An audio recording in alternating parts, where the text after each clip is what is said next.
and I was sent messages telling me that I was probably lying and everybody had no issue with the internet. और ma'am हमारे group में discussion हो चुकी है, everybody wants to take the class today. So I'll be teaching all the students who are online at the moment. दो कि मैं उनके साथ ज्यादती करूंगी जो मुझे कह चुके थे कि उनके इंटरनेट का इशू है, और फिर कुछ गिने चुने बच्चों की जिद के ऊपर I had to arrange the class today.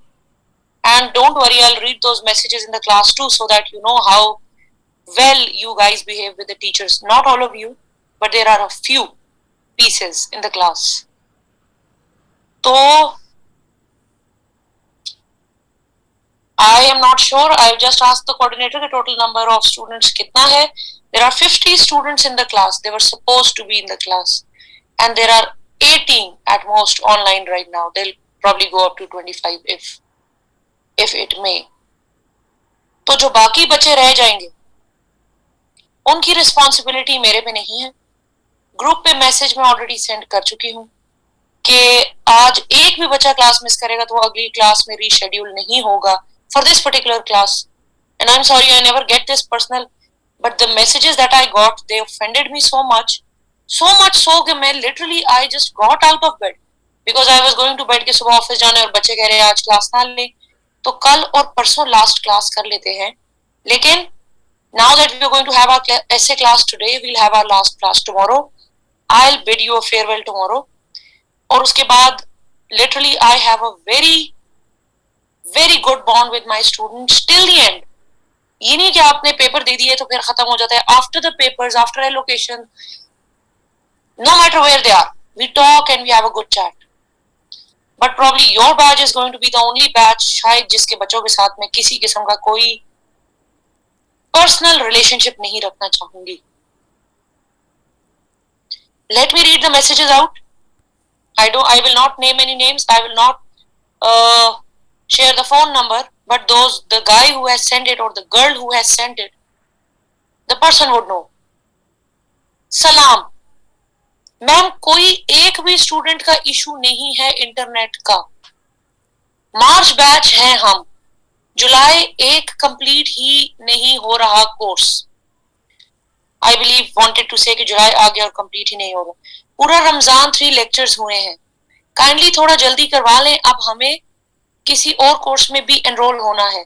English ही तो नहीं करते रहना ना 5 मंथ्स. फिर आई रिस्पेक्टफुली रिप्लाइड कि जी आपको तो टिल आपका कल और परसों में कोर्स खत्म है और इंग्लिश आपको एंड तक करनी पड़ेगी, यू लाइक इट और नॉट. इंग्लिश का कोर्स आपका सिलेबस टिल एंड जाना चाहिए. मैम एनरोलमेंट तो करवाना है ना दूसरे कोर्सेज में. ये ओवर होगा तो 4 मंथ्स तक तो देखेंगे कुछ. Our essay and translation is remaining. Everyone in our batch is so fed up.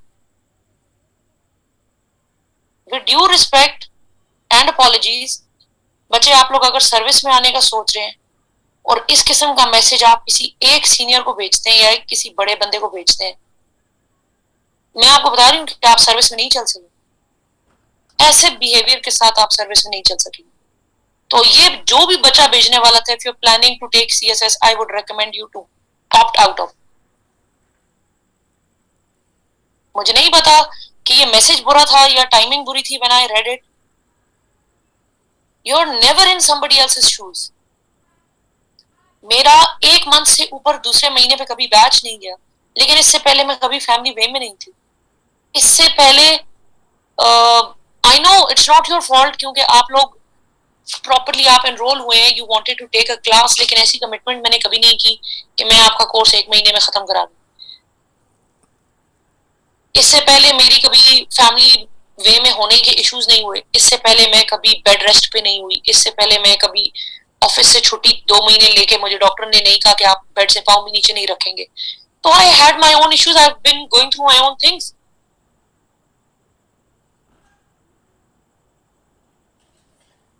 खैर, all that apart, let's start our essay class. I'm about to share my screen. और जितने बच्चे अभी क्लास में नहीं आएंगे,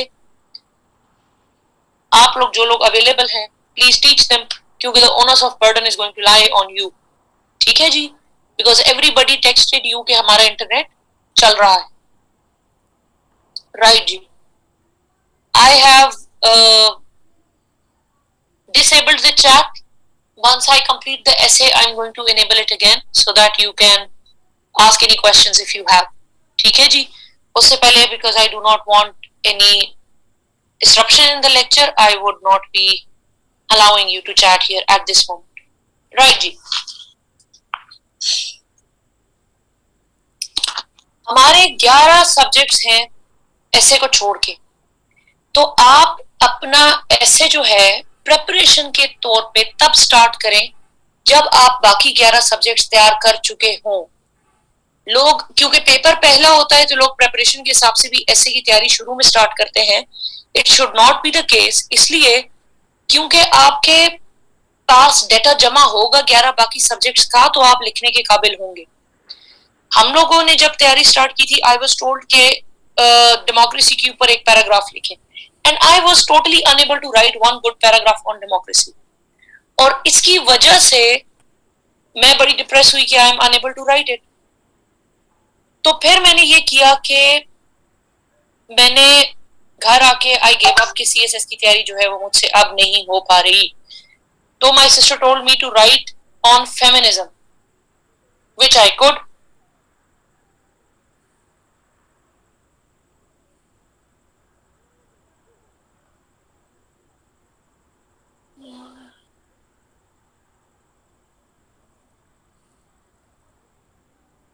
ठीक है जी। अच्छा, now again the messages are pouring in कि ma'am you have started the lecture and we are not available, please I have told you already, sorry that the chat is blocked right now। और वो जो number मेरे पास है, जिस number ने मुझे messages किए थे, बेटा जी you are going to go online, you are going to hold a meeting of Zoom and it is a moral responsibility on your shoulders। You were a girl or a boy, I did not see your name because the coordinator just sent me the screenshots। आप उन बच्चों की class लेंगे जो 20 बच्चे आज class में absent है, 20 है 25 हैं जितने भी, ठीक है, and then you are going to answer their questions too, because the class has been arranged because of your messages. I would not have done it. And here are all the students who have the good internet. आपको जो पूरी class ने कहा है कि हमारा internet चल रहा है, ये 29 बच्चे हैं और 50 आपकी क्लास की पॉपुलेशन है। So you consider half of your population to be the full one. आपको लग रहा है 25 बच्चों का इंटरनेट चल रहा है, तो 30 बाकी जो है वो मैं एज्यूम कर लूं कि बाकी 30 का ठीक होगा। और दुख मुझे ये हो रहा है कि जिन बच्चों ने इन्फॉर्म किया कि इंटरनेट खराब है, they are unfortunately not present in the class right now.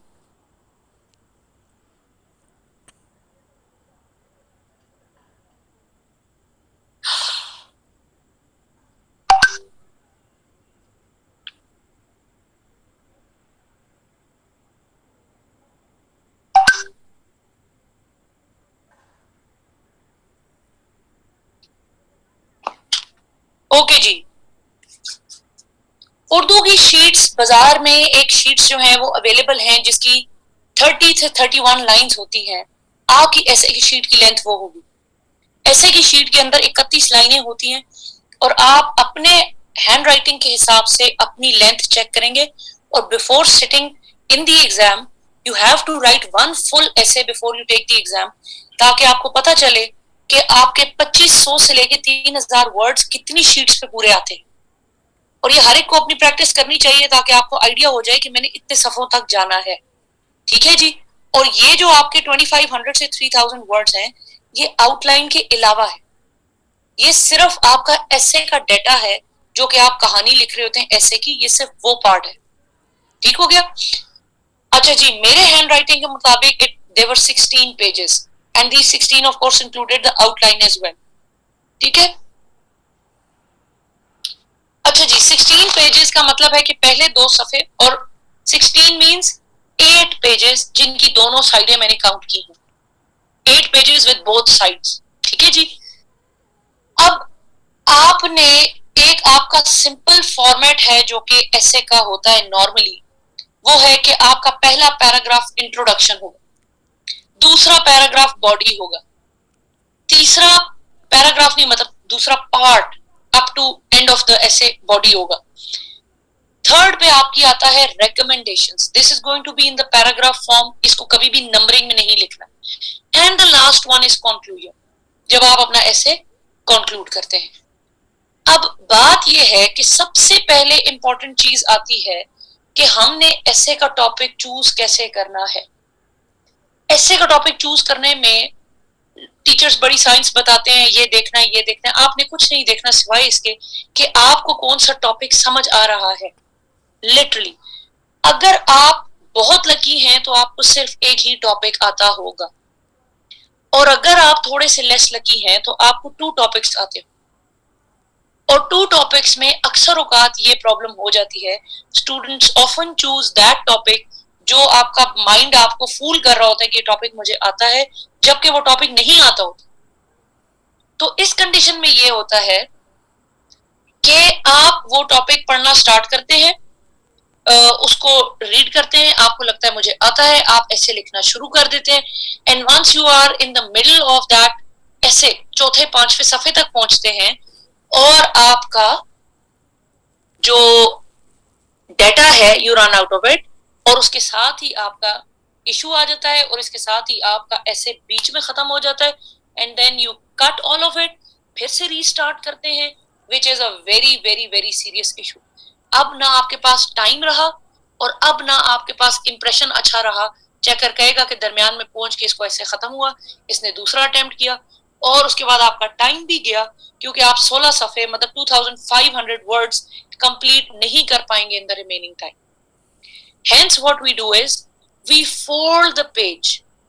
आपने अपना जो क्वेश्चन पेपर है उसको इस तरह फोल्ड करना है कि आपके सामने सिर्फ एक ही ऐसे का नाम विजिबल हो। उसको गौर से पढ़ें, क्योंकि हम सारा इकट्ठा गॉबल करने की कोशिश करते हैं कि कौन सा मुझे आता है और कौन सा नहीं आता। फिर आहिस्ता आहिस्ता अपने क्वेश्चन पेपर को स्लाइड करते जाएं, फिर सेकंड टॉपिक देखें, फिर थर्ड देखें, फिर फोर्थ देखें, and so on and so fourth. आपको उसमें से 2 आते हैं, 3 आते हैं, 1 आता है, देखते देखते देखते नीचे एंड तक आप जाएंगे और अपने आने जो आ रहे हैं उनके ऊपर टिक लगाएंगे। अगर एक ही आता है तो बेहतरीन हो, अगर 2 आते हैं फॉर इंस्टेंस, अब आपने प्लीज ये प्रैक्टिस जरूर करनी है कि आप अपना बैक साइड पे क्वेश्चन पेपर की या आंसर शीट की बैक साइड जहां मर्जी एक लाइन लगाएं और अपने पॉइंट्स को बुलेट फॉर्म में एक एक 1 वर्ड ओनली, पूरी फ्रेजेस लिखने की जरूरत नहीं, बुलेट्स में आप लिखना स्टार्ट कर दें। मेरे टाइम पे 2017 में feminism is not really a third world issue, और एक एजुकेशन का इशू, एक एजुकेशन वाला टॉपिक था जिसपे मुझे आइडिया था कि मैं ये अटेम्प्ट कर सकती हूँ, वो क्लासरूम्स वाला ऐसे था। तो इन दोनों में मुझे कंफ्यूजन हुई कि which one should I attempt. तो मैंने क्या किया था कि मैंने बैक साइड मोड़ी इसी तरह क्वेश्चन पेपर की, और लिटरली मुझे लग रहा था दो feminism has always been my favourite topic, तो मैंने कहा मे बी एजुकेशन जो है इसके ऊपर मैं शायद लिख पाऊं। मैंने लिखना स्टार्ट किया कि टाइप्स ऑफ एजुकेशन क्या है, फॉर्मल इनफॉर्मल एजुकेशन क्या है, 3 टाइप्स कौन कौन सी हैं, कहाँ कहाँ एजुकेट, मदरसा और दूसरे एजुकेशन। फिर मैंने गर्ल्स और बॉयज का भी कंपैरिजन लिख दिया कि गर्ल की एजुकेशन का और बॉय की एजुकेशन का आपस में स्टार्ट्स क्या है, डिफरेंस क्या है। Literally then I ran out of points. इसके बाद मैं बहुत भी जहन पे जोर लगा रही हूँ कि और क्या पॉइंट डाला जाए, तो मुझे नहीं आ रहा था। Had I started my essay of education तो मैं बीच में आके रुक जाना था मैंने। सो फेमिनिज्म के पॉइंट्स जब मैंने लिखने स्टार्ट किए तो I wrote at least 13 to 14 points down. जैसे ही मैंने 12-13 क्रॉस हुए मैंने कहा ठीक है done, this one it is and I am going to attempt this one. तो ये जब भी आप 2 टॉपिक्स में कंफ्यूज हो जाएं, हर हाल में उसके पीछे जो है आपने आउटलाइन के बुलेट लिखने हैं। इस प्रैक्टिस के बगैर काइंडली अपना एसे चूज ना करें, because students at times end up choosing wrong essays. अच्छा, अब आपने जो टॉपिक अपना चूज किया है अपने आंसर शीट की बैक साइड पे उसके ऊपर रफ वर्क की एग्जांपल ऊपर हेडिंग दे देंगे, और आपने 14 से 15 पॉइंट्स एटलीस्ट लिखने होने चाहिए। ठीक है, there are many ways of writing an outline कि आप उसके अंदर हेडिंग और सब हेडिंग भी कर सकते हैं, आप उसके अंदर सीधी स्टेटमेंट्स भी लिख सकते हैं, और आप हेडिंग सब हेडिंग और सीधी स्टेटमेंट्स मिक्स करके भी लिख सकते हैं। तो I was one of those people जो मिक्स करके लिखते थे। कुछ मेरी सीधी स्टेटमेंट होती थी, कुछ पे मेरी हेडिंग के नीचे सब हेडिंग्स होती थी आउटलाइन में। ठीक है, व्हेन आई से heading I mean the main point, और उस मेन पॉइंट के नीचे कुछ बुलेट्स। ठीक हो गया। आपकी आउटलाइन हमेशा फ्रेजेस की फॉर्म में होनी चाहिए। It should never be a complete sentence, never ever. ठीक हो गया। अब मैं आपको अपनी आउटलाइन बता रही हूं कि feminism is not really a third world issue. I am going to let me bring my copy first and I'll show you a few things. Give me a minute, please.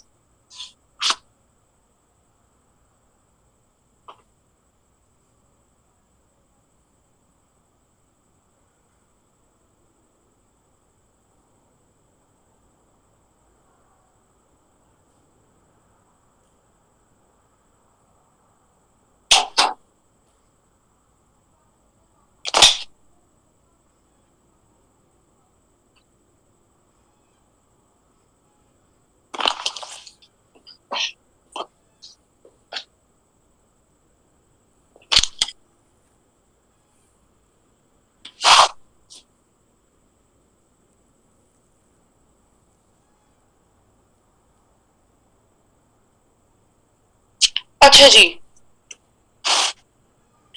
ये आप सोचे कि आपका answer sheet है, तो this is going to be your front side. ठीक है, और आप फ्रंट पे ये देखोगे कि यहाँ पे ना आपके रोल नंबर यूं डाला होगा कि आप यहाँ पे अपना नेम लिखें, रोल नंबर लिखें, सिग्नेचर करें या नॉट। उसके बाद यहाँ पे सारे रूल्स दिए होंगे, और आप जैसे ही नेक्स्ट पेज पे आओगे तो यहाँ पे एक कांटा लगाया होगा कि do not right anything here. ठीक है, उसको आपने इग्नोर कर देना है। उसके बाद यहाँ नीचे एक एरो लगा होता है कि please start writing from here, ऐसे में। तो बच्चे क्या करते हैं कि क्योंकि ये 7-8 लाइनें होती है तो वो कहते हैं इसको पार्ट को छोड़ो, will start writing from this page. Never do that. They have given you an arrow and they are telling you to start writing from this point, you have to start writing from this point. ठीक है, तो हम यहाँ पे क्या करेंगे, ऐसे का नाम लिख देंगे। Feminism is not really a third world issue अगर मैंने चूज किया है तो I am going to give the heading of that essay here. उसके बाद मैं आउटलाइन की हेडिंग दूंगी। अब उस आउट जो मेरा ये आधा सफा है, ये page and this one whole page, 1.5, मैं अपने ऐसे के लिए सिर्फ इतना आउटलाइन का पार्ट छोड़ती थी। My outline was not never lengthier than this, never shorter than this. अब उसके लिए रीजन क्या है, क्योंकि आउटलाइन अगर आप बहुत लंबी 5-6 पेजेस पे कुछ बच्चे इतनी लंबी लिख के ला रहे होते, you are killing the purpose of the outline. Outline is suppose to be the short precise form of your essay, कि जी बुलेट फॉर्म में मेरा एसे ये है। ठीक है जी, और वो बुलेट फॉर्म में आपने ये हाफ और ये 1 पेज छोड़ दिया, 1.5 हो गया। अब आप इससे अगले पेज पे जाते हैं, उस पे देते हैं ESSAY एसे की हेडिंग और कॉलन लगा दिया। ठीक है, अब मेरा यहां से ऐसे स्टार्ट होगा जो मेरी नॉर्मल कहानी जो मैं लिखने वाली। और पहले पैराग्राफ का नाम हमेशा क्या होता है, इंट्रोडक्शन। और पहले पैराग्राफ इंट्रोडक्शन में आपको बताऊंगी कि हम बचपन से इंट्रोज बड़े रैंडम लिखने के आदी। इंट्रो रैंडम नहीं होगा, it is not suppose to be random. वो 4 चीजों से मिलके बनेगा और वो मैं अभी पढ़ाऊंगी कि वो 4 चीजें क्या है। ठीक है, अब एक और इंपॉर्टेंट पॉइंट कि ये हाफ और ये 1 मैं खाली छोड़ दूंगी। I will directly go to the third page. This is page number 1. This is page number 2. This is page number 3. I'll directly go to the third page and I will start writing my essay. क्यों? क्योंकि मैंने यहाँ rough में outline बना ली है और मैं outline rough से देख के यहाँ पे ऐसे लिखना स्टार्ट कर दूंगी। And once I am done, once I complete my essay, at the end I'm going to come back and write my outline on the neat side. इसका रीजन क्या है? इसका रीजन ये है कि मेरी जो रफ साइड पे आउटलाइन बनी है, जब आप ऐसे लिखना स्टार्ट करते हैं तो आपको 15-20 पॉइंट्स ऐसे के दौरान याद आते हैं। ठीक है, बहुत सारी चीजें आप ऐसे लिखते हुए बंदे को आता है, ये भी चीज है, ये भी चीज है। और याद रहे कि आउटलाइन का सीक्वेंस और ऐसे का सीक्वेंस सेम होना चाहिए। ऐसे नहीं है कि आपने आउटलाइन अपनी नीट साइड पे लिख ली है, अब आपको कोई पॉइंट याद आया, आप कह रहे हैं मैं कंक्लूजन के बाद नीचे लिख देता हूँ, या ये पॉइंट आपने चौथे पैराग्राफ में लिखा है लेकिन आप अपने आउटलाइन में आखिरी लिख दें। ऐसा नहीं हो सकता। आउटलाइन का सीक्वेंस और ऐसे का सीक्वेंस एक जैसा होना चाहिए। तो वो एक जैसा सीक्वेंस करने के लिए आपको रफ में आउटलाइन जो आपने बनाई है उसमें जितने दिल है चेंजेस करें, उसमें जितने दिल है आप पॉइंट्स ऐड करें, जितना मर्जी है पॉइंट्स को काटें, और once your outline is ready, इस सीक्वेंस के मुताबिक आप ऐसे लिख रहे होंगे, बीच में जो पॉइंट याद आ रहा होगा रफ में ऐड कर रहे होंगे, माइनस कर रहे होंगे, और एंड में हम ये रफ वाली को देख के नीट साइड पे लिख लेंगे, तो हमारा सीक्वेंस और हमारा ऐसे जो है वो मैच हो जाए। ठीक है जी। अच्छा जी, तो ये हो गई हमारी सबसे इंपॉर्टेंट बात। अब दूसरी इंपॉर्टेंट बात ये है कि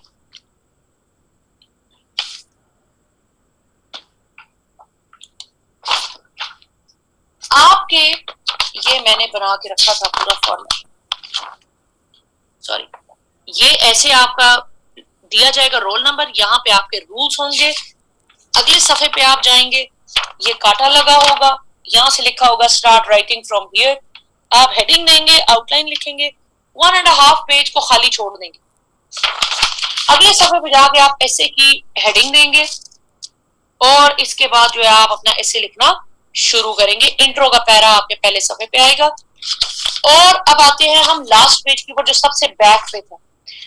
बैक पे आउटलाइन लिखते हुए आपकी 4 चीजें जो है ना वो एज इट इज रहती हैं, और वो ये है कि सबसे टॉप पे आपने नंबर 1 पे इंट्रोडक्शन देना, सेकंड पे आपने देना है एसेंस ऑफ टर्म्स।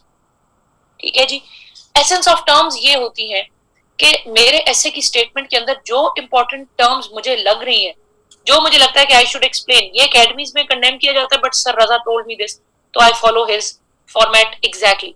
ये जो मैं आज फॉर्मेट पढ़ा रही हूँ ये मेरा नहीं है, सर रजा तनवीर जो पीएसपी के 43rd common, he was my essay teacher, उन्होंने ये फॉर्मेट सिखाया था, and it work for 2 good years for me. ठीक है जी, नंबर 1 पे इंट्रोडक्शन, नंबर 2 पे एसेंस ऑफ टर्म्स, ये हर ऐसे में होगा मेरा, फिर मैं ये सारी स्पेस छोड़ दूंगी, लास्ट में लिखूंगी कंक्लूजन, और सेकंड लास्ट पे लिखूंगी रेकमेंडेशंस।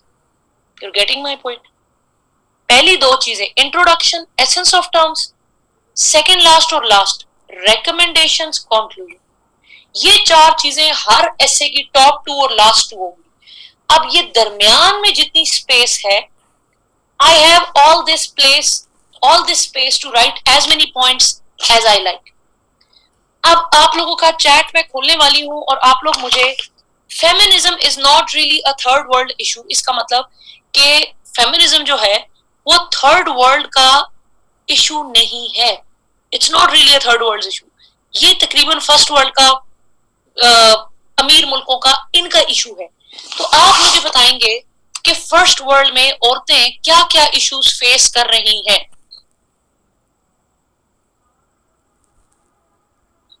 जी बताएं, फर्स्ट वर्ल्ड के लेडीज को क्या क्या इश्यूज जो हैं वो प्रॉब्लम्स जो है वो सामने आ रहे हैं।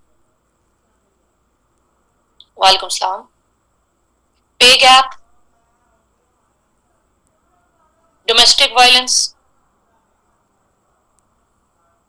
हरासमेंट एट वर्क प्लेस, बिल्कुल, psychological issues, broken homes, right to vote बड़ा लेट दिया गया। ठीक है, जेंडर इनइक्वालिटी हमारी खैर ईस्ट में ज्यादा है, थर्ड वर्ल्ड में ज्यादा है, वहां कम है। Less participation in politics, excellent divorce rates are high, broken families हैं, ड्रग एडिक्शन है, एजुकेशन, हाँ स्कूल से ड्रॉप आउट इशू बहुत ज्यादा है। ठीक है, अब मैंने यहाँ पे इस तरह के कुछ पॉइंट्स अपने पास लिखे हैं, लैक ऑफ डिग्निटी, एग्जैक्टली, और ये मैंने पॉइंट अपना किसी एग्जांपल के साथ मेंशन किया था जो मैं अभी आपको बताऊंगी। Sumbal, I'm sorry that you had to join the class from your brother's phone for some reason, but I had to take the class today. Apologies. Maternal health issues, health के फिर भी कम है क्योंकि we have more, third world has more health issues than the first world. तो first world में थोड़े से जो है ना maternal health better है as compared to the third. तो हम ऐसी चीजें लिखेंगे जो सिर्फ फर्स्ट वर्ल्ड के इश्यूज हैं।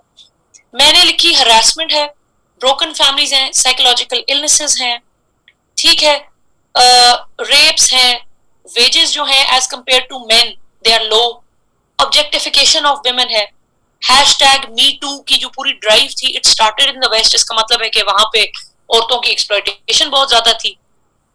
ठीक है, डिवोर्स रेट्स आर हाई। उसके बाद है पेट्रियार्की जो है वो हर जगह नजर आती है, इवन इन देयर प्रेसिडेंटशिप, जो कि उनका ट्रंप वर्सेस हिलरी, हमारे जमाने में 2017 में वो इलेक्शन चल रहा था, तो ट्रंप एक इंतहाई बुरा बंदा समझा जाता था, मतलब जिसकी जो बातचीत भी जिसकी ठीक नहीं थी, एब्यूजिव लैंग्वेज यूज करता था। और हिलरी जिसका हस्बैंड प्रेसिडेंट रह चुका है, जो खुद स्टेट की सेक्रेटरी रह चुकी है, औरत को बनाना उनके लिए ओके नहीं था, स्लेव्स को प्रेसिडेंट बना लिया। औरत को आज तक प्रेसिडेंट बनाने की उनकी जसारत जो है अंग्रेजों की नहीं हो पाई, ठीक है ना। अच्छा, फिर मैंने फेमिनिज्म की वेव्स, मुझे पॉइंट आया कि जी फेमिनिज्म की बात हो रही है तो वेव्स का जिक्र होना चाहिए, थेरीज ऑफ फेमिनिज्म क्या है। फिर उसके बाद मैंने जो है पॉइंट्स ईस्ट के भी लिखे। देखिए, मैं कहती होती थी ना कि आपने हमेशा अदर साइड ऑफ कॉइन भी देनी है। अब मैं वेस्ट को तो पूरा ऐसे टारगेट कर दिया, लेकिन मैंने अपना एंड में एक पैराग्राफ ऐसा भी लिखा था कि ईस्ट वाले भी कोई दूध के दूल्हे नहीं है, कोई थर्ड वर्ल्ड जो है ना, कोई ऐसा नहीं कि थर्ड वर्ल्ड में कोई मसाइल नहीं है, थर्ड वर्ल्ड के भी अपने मसाइल हैं, जिसमें से बड़े बड़े जो हैं वो ये है vani, sati, karokari, child marriage, marriage to Quran, child molestation, work place harassment और इस तरह की सारी चीजें। और इसी में मैंने एक पॉइंट लिखा था, डायलेमा ऑफ एफपीएससी।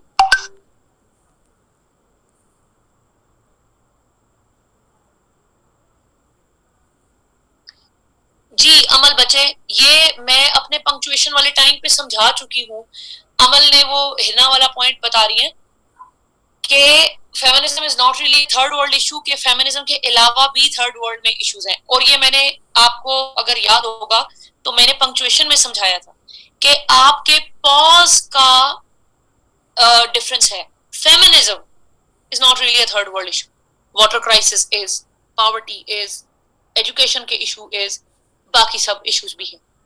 जबकि मेरे जैसे लोगों ने जिन्होंने रीड किया था, feminism is not really a third world issue, it's not really a third world issue, it is a first world issue, maybe another world's issue, but not a third world issue। तो आपने और इन्होंने कोई comma दिया नहीं था, ठीक है, so you had to do it as you perceived it। और मैं आमना की एग्जांपल उसमें देती भी थी कि मेरी बैचमेट है, एमएलसीजी में है, we scored exactly the same in essay, उसका सारा essay फेमिनिज्म के अलावा बाकी हर चीज पे था, और मेरा सारा essay थर्ड वर्ल्ड से बाहर फेमिनिज्म के ऊपर, ठीक है। So it is exactly how you take the topic, right जी। What is the difference between first and third world? First world basically आपकी वो है, आपकी होती है वर्ल्ड वॉर्स, जो आईआर पढ़ रहे होंगे उनको अभी तक ये आइडिया हो चुका होगा। हम नॉर्मली अमीर और गरीब को कहते हैं। फर्स्ट वर्ल्ड वो थी जो आपकी फर्स्ट वर्ल्ड वॉर हुई। उस वर्ल्ड वॉर से पहले पहले जो कंट्रीज दुनिया में एग्जिस्ट करते थे, अमेरिका था, यूके था, ऑस्ट्रेलिया था, कनाडा था, all the other countries जो आपके फर्स्ट वर्ल्ड वॉर से पहले से एग्जिस्ट करते थे, जर्मनी था, they were your first world countries। उसके बाद आपकी होती है फर्स्ट वर्ल्ड वॉर। उसके बाद कुछ ममालिक जो है वो टूटते हैं, कुछ बनते हैं, कुछ बनना करना हुआ, for a very short time कुछ ममालिक वजूद में आते हैं और उनका नाम रखा जाता है द सेकेंड वर्ल्ड, ठीक है। पर सेकेंड वर्ल्ड क्योंकि बिल्कुल ट्रांजिशन फेज थी, एकदम वर्ल्ड वॉर 2 आ गई, तो सेकेंड वर्ल्ड का जिक्र आपको कहीं नहीं मिलेगा। जैसे ही आपकी सेकेंड वर्ल्ड वॉर होती है, उसके बाद जो कंट्रीज वजूद में आए, they are called the third world countries. India, Pakistan, Bangladesh, all those countries जो आजाद हुए हैं after your Second World War, और सेकेंड वर्ल्ड वॉर खत्म होती है 1945 में, 1945। तो उसके बाद जितने ममालिक वजूद में आते हैं, they are the third world country.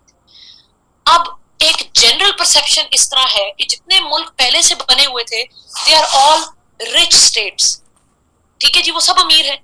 तो उनको हमने एक नॉर्मली हमने ना अमीरों को फर्स्ट वर्ल्ड कंट्रीज कहना स्टार्ट कर दिया। और इसी तरह जितने जो गरीब ममालिक जो बाद में जाहिर है वो लेटर ऑन तख्लीक किए गए, उनकी इकोनॉमीज खराब थी, वो डेवलप होते हुए टाइम लग रहा है, वो सारे जो है वो गरीब कंट्रीज। अब इसमें एक एक्सेप्शन आती है, अगर एग्जैक्ट डेफिनेशन के मुताबिक देखा जाए, I wrote all of this in my essence of terms, मैंने ये उसमें एक्सप्लेन करना था, ये सारी बातें इंक्लूडिंग द चाइना वन मैंने वहां लिखी थी कि अगर आप लिटरल मीनिंग्स में जाएंगे तो China is a third world country जो 1949 में आपके वजूद में आ रहा है। प्रैक्टिकली चाइना कंट्री रिकॉग्नाइज 1949 में किया जा रहा है, ठीक है जी। इस हिसाब से it is a third world country. लेकिन क्योंकि हमारी जनरल परसेप्शन जो है वो हम इस तरह करते हैं कि जो अमीर ममालिक है हम उनको फर्स्ट वर्ल्ड कहते हैं और गरीबों को हम थर्ड वर्ल्ड कहते हैं, उस डेफिनेशन के मुताबिक चाइना कॉमन लैंग्वेज में फर्स्ट वर्ल्ड लीग के अंदर शामिल कर दिया जाता है क्योंकि उसकी इकोनॉमी बहुत अच्छी है। ठीक हो गया। अरसलान बच्चे, to tell you the truth, मैंने ये बातें सररजा को बताई थी और उन्होंने मुझे कहा था ये आर्गुमेंटेटिव, डिस्क्रिप्टिव, डिस्क्रिप्टिव, उन्होंने मुझे कहा था दिस इज नथिंग लिटरली। तो I just wrote the things I knew, all the knowledge I had, I just poured it down on the paper. कुछ पैराग्राफ्स प्रॉब्ली आर्गुमेंटेटिव थे, कुछ पैराग्राफ्स मेरे descriptive थे, मैंने कोई एक फॉर्मेट फॉलो नहीं किया। अभी मैं जब आपको एक्सप्लेन करती जाऊंगी सारे पॉइंट्स तो आपको आइडिया हो जाएगा। अच्छा जी, स्टॉपिंग दिस शेयरिंग अगेन। इस ऐसे के दो मीनिंग्स थे as per the pauses. Feminism is not really a third world issue, comma कहीं नहीं था। कुछ लोगों ने इसको इस तरह पढ़ा था, feminism is not really a third world issue, मतलब feminism is not a third world issue. Water crisis is, energy crisis is, poverty is, दुनिया के और जितने गरीबों के और जितने मसाइल हैं आपके पाकिस्तान के अंदर देख लें, ठीक है। और कुछ लोगों ने मेरी तरह इसको परसीव किया था कि feminism is not really a third world issue, कि फेमिनिज्म नॉट रियली, ये थर्ड वर्ल्ड का रियली इशू नहीं है, ये फर्स्ट वर्ल्ड का या सेकंड वर्ल्ड का या किसी और वर्ल्ड का इशू, ठीक है। तो इनके दोनों हिसाब से मीनिंग्स जो है वो चेंज होते हैं। राइट जी, sharing the screen again.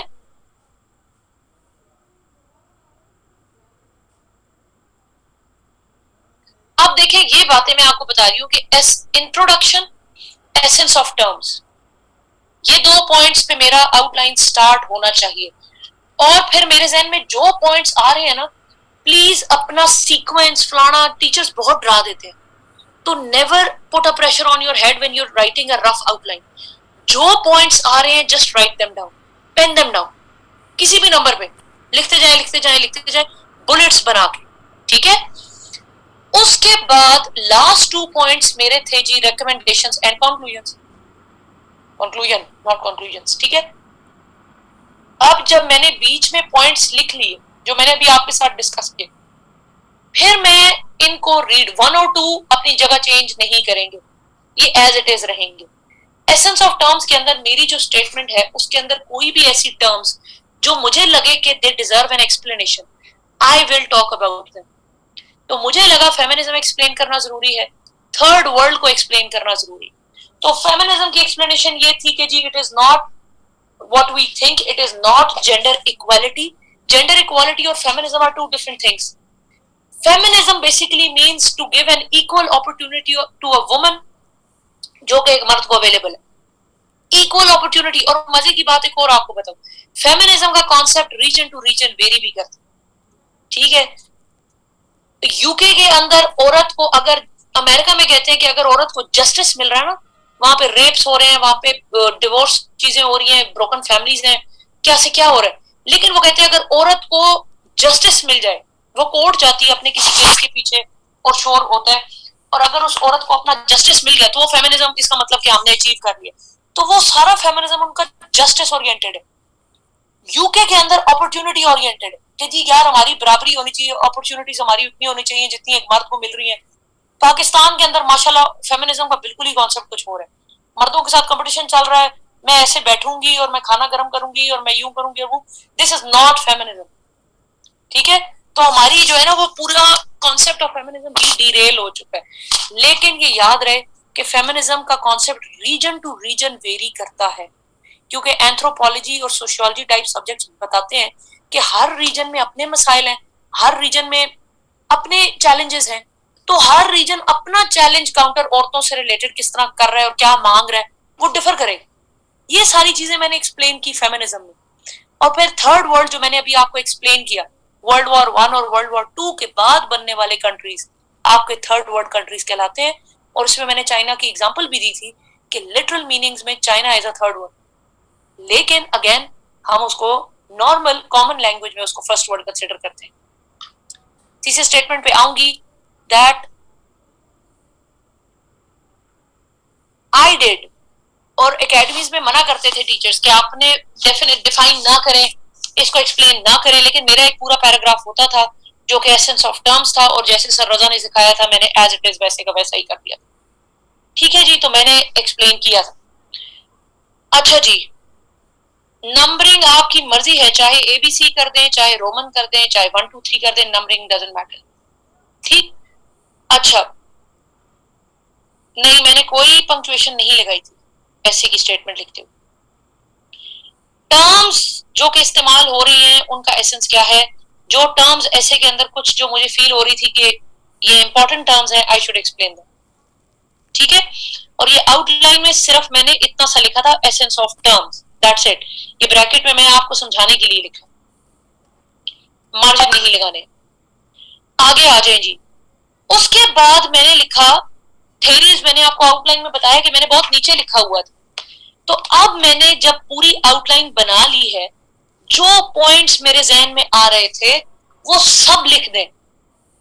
Sir रजा मुझे ये प्रैक्टिस 100 दफा करवा चुके थे कि मुझे एकेडमीज में कहा जाता था ये नहीं लिखना, वो नहीं लिखना, थोड़ा सा इधर नहीं होना, थोड़ा सा उधर नहीं होना, आप डिरेल नहीं हो सकते, डिट्रैक्ट नहीं हो सकते हैं।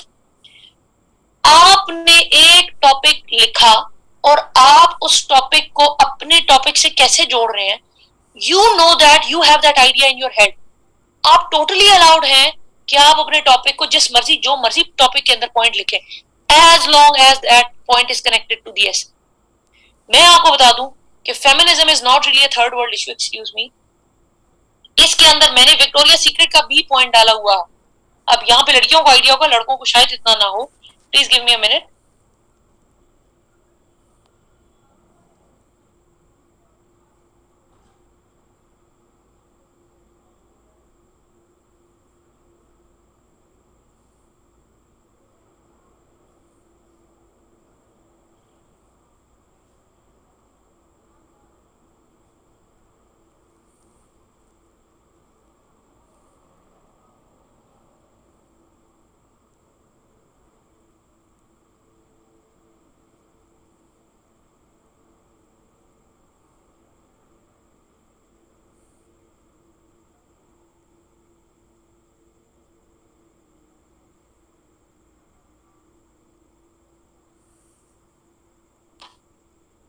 अच्छा जी, फिर जब आपने एक दफा अपने सारे पॉइंट्स लिख लिए, चाहे जो भी नंबरिंग उस टाइम बुलेट्स बनाए थे, then you read the points. अब आपने इंपॉर्टेंस के सीक्वेंस में जो चीजें आपको लगती है इंपॉर्टेंट है, ये पहले आनी चाहिए, उसको पहले लिखेंगे, उसको नंबर 2 तक तो फाइनल है। अब मैंने 3 पे जो मुझे सबसे इंपॉर्टेंट लगता है ये ऊपर आना चाहिए, I put a 3 on that. फिर मुझे जो 4th में इंपॉर्टेंट लग रहा है, जो 5 पे लग रहा है, जो 6 पे लग रहा है, जो 7 पे लग रहा है, जितने मेरे पॉइंट्स थे अब मैं उनकी नंबरिंग करूंगी, और उस नंबरिंग करने के बाद ऐसे लिखते हुए उसी सीक्वेंस में ऐसे लिखूंगी। ठीक है, अब मैं आपको ये बता रही थी कि मैंने बीच में विक्टोरिया सीक्रेट तक मेरी आउटलाइन का पार्ट था, and I can promise you on that. आप मुझसे किसी किस्म की कसम ले लें, विक्टोरिया सीक्रेट बेसिकली एक बिकिनी लाइन है। बेकम जो प्लेयर है उसकी बीवी जो थी विक्टोरिया, उसने अपनी एक लाइन बनाई थी, और ये अंडरगारमेंट्स की लाइन है। अब तो खैर लोशंस और बहुत चीजें, स्लीपिंग सूट्स वगैरह भी आ रहे, but was just a laundry line. अब आप सोचेंगे feminism is not really a third world issue को विक्टोरिया सीक्रेट का क्या ताल्लुक, and anybody who reads this would call it a derailed essay, but I had a point in mind. मैंने इस पूरे पैराग्राफ में एक कहानी लिखी थी कि हम लोगों को उस पे आएंगे। अभी आप लोग प्लीज अपने क्वेश्चन जरा होल्ड कर लें, ये सारी चीजें मैं आगे बताऊंगी। मैंने इस पे ये कहा था कि जी हमारे पास ये जो यूएन और बाकी बना के इन्होंने डिपार्टमेंट्स जो हैं, इनका एंगल जो है वो मोड़ दिया है लेंस का टुवर्ड्स द ईस्ट, के पर्दा है और कभी ऑपरेशन है, कभी क्या है, कभी क्या है, और ईस्ट को टारगेट पे टारगेट। तो आप जरा ये लेंस थोड़ा सा अपनी तरफ मोड़े और अपने हालात देखें कि आप क्या कर रहे हैं। तो एक बिकिनी लाइन जो कि अंडरगारमेंट्स हैं बेसिकली, लड़की को पहना के रैंप पे चलाते हैं, and this is the highest paid job in America, और जो लड़की ये पहन के चल रही है, जिनकी एग्जांपल्स बेला हदीद और जीजी हदीद, जिसके पीछे लोग लुटे हुए हैं, वो एक दिन कोई कपड़े पहनती है तो अगले दिन वो पूरी दुनिया में से वो शॉर्ट हो जाते हैं। वो काम उसका क्या है, अंडरगारमेंट्स पहन के रैंप के ऊपर वॉक करना। तो इस पूरे पैराग्राफ के एंड में मैंने लिखा था कि अगर तो ये फेमिनिज्म है और ये विमेन राइट्स हैं, तो West needs to revamp their rights, West needs to revisit their idea of feminism, कि ये ऑब्जेक्टिफिकेशन और फेमिनिज्म में डिफरेंस क्या रह गया। हम इसको ऑब्जेक्टिफिकेशन कहते हैं कि जी डमी की तरह औरत को मॉडल बना के चढ़ा दिया आप लोगों ने, उसको डिस्प्ले पे लगा दिया, तो ये तो ऑब्जेक्ट है, तो what's the difference between the two. और इनको कहा जाता है विक्टोरियाज एंजल्स। ये जी इतनी अच्छी जॉब है कि ये मॉडल्स नहीं है, दे आर एंजल्स। तो इनका कॉन्सेप्ट ही खराब हो गया है कि राइट्स किधर है और राइट्स की वायलेशन किधर है। ऑब्जेक्टिफिकेशन और औरत के राइट्स क्या, इनका वो लाइन जो एक होती है बीच में वो ब्लर हो गई है। So they need to rephrase their definitions of the feminism. अब मेरे ज़हन में ये पॉइंट था, so I wrote it in my essay. तो अगर आपको कोई बंदा कह रहा है कि आपने डी ट्रैक नहीं होना, डी रेल, ओ भाई जितना दिल है डी ट्रैक हो और जितना दिल है डी रेल हो। अगर आप टू द पॉइंट ऐसे लिखते हैं तो 2 पेजेस से ऊपर आप ऐसे नहीं होगा। You have to write all the points in the world which come to your mind and then explain them. ठीक है। अच्छा जी, हिलरी और ट्रंप का फिर मैंने लिखा, उन दिनों ये डिबेट चल रही थी कि जी इस बंदे को बना दिया और जो बनना चाहिए थी उसको नहीं बनाई। फिर मैंने ईस्ट का भी लिखा कि जी वेस्ट को मैंने ऊपर बहुत बुरा भला कह दिया, लेकिन इसका मतलब ये नहीं है कि हमारा जो ईस्टर्न वर्ल्ड है या जो थर्ड वर्ल्ड है वो साफ सुथरी है। ईस्ट में भी बड़े मसाइल हैं and some of them are as follows. अब देखिए कुछ पॉइंट्स में सीधा लिखती थी, ट्रंप एंड हिलरी सीधा पॉइंट है, विक्टोरिया सीक्रेट, ऑब्जेक्टिफिकेशन, ये सीधा सीधा पॉइंट है।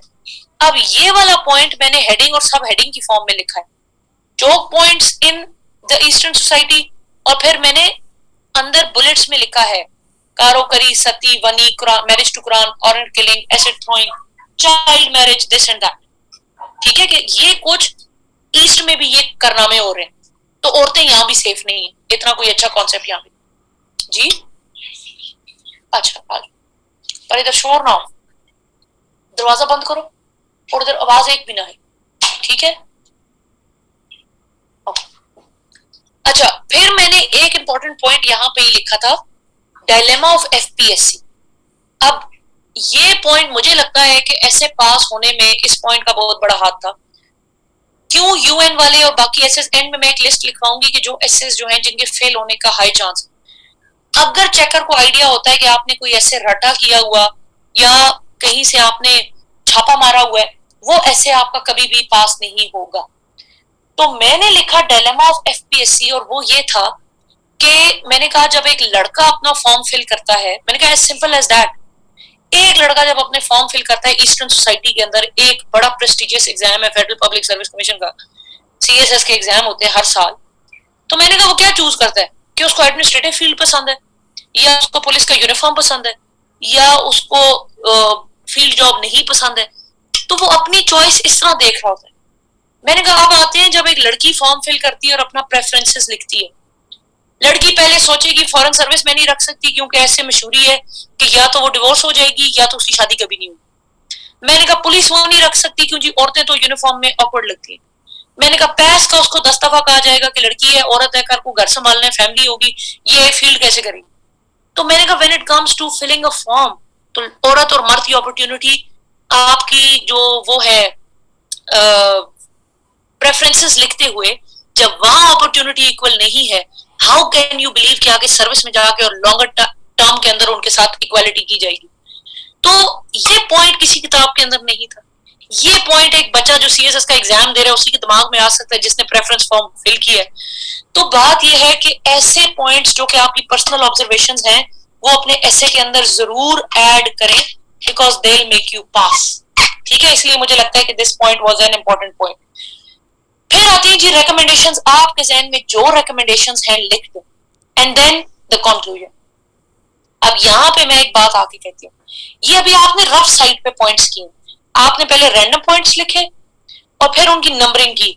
अब आपने अपने पॉइंट्स सीधे कर लिए कि मैं पहले कौन सा करूंगा, बाद में कौन सा करूंगा। आपके साथ वाला बच्चा 8वें सफे पे ऐसे लिख रहा हो, लेकिन आपने इस टाइम पे आके डरना नहीं है, इसलिए क्योंकि आपका ऐसे इंशाल्लाह पास होने वाला है, और वो बच्चा जिसने कोई वर्किंग नहीं की है उसका ऐसे प्रोबेबली पास नहीं होगा, जो सिर्फ स्पीड लिखने के चक्कर में लगा हो। ठीक है जी। अब आगे आते हैं मेरे ऐसे के ऊपर, feminism is not really a third world issue. जिन लोगों ने थीसिस लिखनी है, ठीक है, 2 के आई एम, 1 भी हो सकता है, 2 भी हो सकते हैं, 3 भी हो सकते हैं, I will tell you that. फिलहाल हम जरा फॉर्मेट समझ लेते हैं। थीसिस जिन लोगों ने लिखनी है वो आप यहां लिखेंगे, let me share it again. ये आपका फर्स्ट पेज था, यहां से आपने ऐसे की हेडिंग दी, आउटलाइन लिखी, आउटलाइन से पहले आपने थीसिस की हेडिंग देनी होगी। आपने ऐसे का नाम लिखा and then you will write the thesis statement, और 2 से 3 लाइनों पे अपनी थीसिस लिखें, and then you should write outline, and then you must write the whole outline and then the essays. और आउटलाइन मैंने कहा कि हम आखिर में अटेम्प्ट करते हो। ठीक है। अब एक पॉइंट बता दूं कि मैंने दोनों साल थीसिस स्टेटमेंट नहीं लिखा। ठीक है। थीसिस जिन लोगों ने लिखना है, एसे का नाम लिखने के बाद अपनी थीसिस स्टेटमेंट दें, और प्लीज थीसिस आपकी आउटलाइन से पहले होनी चाहिए। कुछ लोग इंट्रोडक्शन के अंदर लिखते हैं, कुछ लोग आउटलाइन के अंदर लिखते हैं। इसका कॉन्सेप्ट समझे। एसे का नाम आएगा, फिर आप उसकी एक स्टेटमेंट बताते हैं कि जी इस एसे को मैंने ये समझा है, मेरे जहन में इस एसे का ये मतलब आया है कि थर्ड वर्ल्ड का ही इशू नहीं है फेमिनिज्म। फेमिनिज्म फर्स्ट वर्ल्ड में ज्यादा इश्यूज है, first world related issues related to feminism ज्यादा है। तो जो भी आइडिया मैंने समझा है of the heading of the topic, वो मैं यहां थीसिस में लिख दूं। ठीक है। उसके बाद जो मैंने समझा है इस कॉन्टेक्स्ट के अंदर मैं अपने पॉइंट्स दूंगी आउटलाइन कि ये मेरे पॉइंट्स हैं जी, 1 2 3 4 5 6 7 8 12 14 जितने भी हैं। और उन पॉइंट्स के बाद मेरा स्टार्ट होगा ऐसे इन पॉइंट्स की elaboration. So you are getting the sequence. Essay का heading, then comes my thesis कि मैंने इस हेडिंग को ये परसीव किया है, फिर उस हेडिंग के ऊपर आउटलाइंस कि जी इस हेडिंग से रिलेटेड इस परसेप्शन के साथ मेरे जहन में ये पॉइंट्स है, फिर उन पॉइंट्स की elaboration is called your thesis, your essay. Thesis को इंडेंट कर ले if you are writing a longer one. ठीक है। यार अभी तो ही समझाया कि क्यों before an outline topic, then you explain what you have perceived about that topic कि जी मेरे जहन में इसका मतलब, इस स्टेटमेंट का मतलब ये है। देन कम्स द आउटलाइन कि इस मतलब के टॉपिक के साथ ये पॉइंट्स मेरे जहन में आ रहे हैं। आउटलाइन आ गई, और फिर आउटलाइन के बाद आपका ऐसे स्टार्ट होगा कि जी इन पॉइंट्स की इलेबोरेशन अब स्टार्ट कर। ठीक है। मैंने दोनों टाइम, ना 2017 ना 2019, दोनों में मैंने अपना थीसिस स्टेटमेंट नहीं दी थी। मुझे थीसिस का कॉन्सेप्ट बहुत क्लियर नहीं था, प्लस मुझे लगता था कि थीसिस मुझे रिस्ट्रिक्ट कर रही है। तो thesis international essay writing practices में कहीं पे भी कंपल्सरी नहीं है। आउटलाइन है, ऐसे है। थीसिस की किसी किस्म का कोई स्टैंडर्ड एग्जिस्ट इंटरनेशनली नहीं करता, तो मैंने नहीं लिखी। लेकिन अगर आप थीसिस लिख सकते हैं, आपको समझ आता है थीसिस का कॉन्सेप्ट, राइट इट। क्योंकि हमारे साथ जो लोग थे जिन्होंने अच्छा स्कोर किया हुआ था, उनकी थीसिस उन्होंने लिखी हुई थी। ठीक है। मेरे मार्क्स अच्छे नहीं थे, ऐसे जरूर पास था, लेकिन 45 मार्क्स थे। ठीक हो गया। At my and there shouldn't be। अच्छा जी, तो ये हो गई मेरी फॉर्मेट ऑफ द एसे के, ऐसा दिखना चाहिए। अब आते हैं मेन एसे के ऊपर। इंट्रोडक्शन का पैराग्राफ आ गया जो कि मेरा पहला पैरा होना था। अब आउटलाइन की जगह मेरी खाली है, आउटलाइन में आखिर में आके फिल करूंगी। अभी मैं इंट्रो के पैरा से शुरू करी। इंट्रो के पैरा के अंदर मेरी ये 3 चीजें पहले आप मेन अपने जहन में रखें।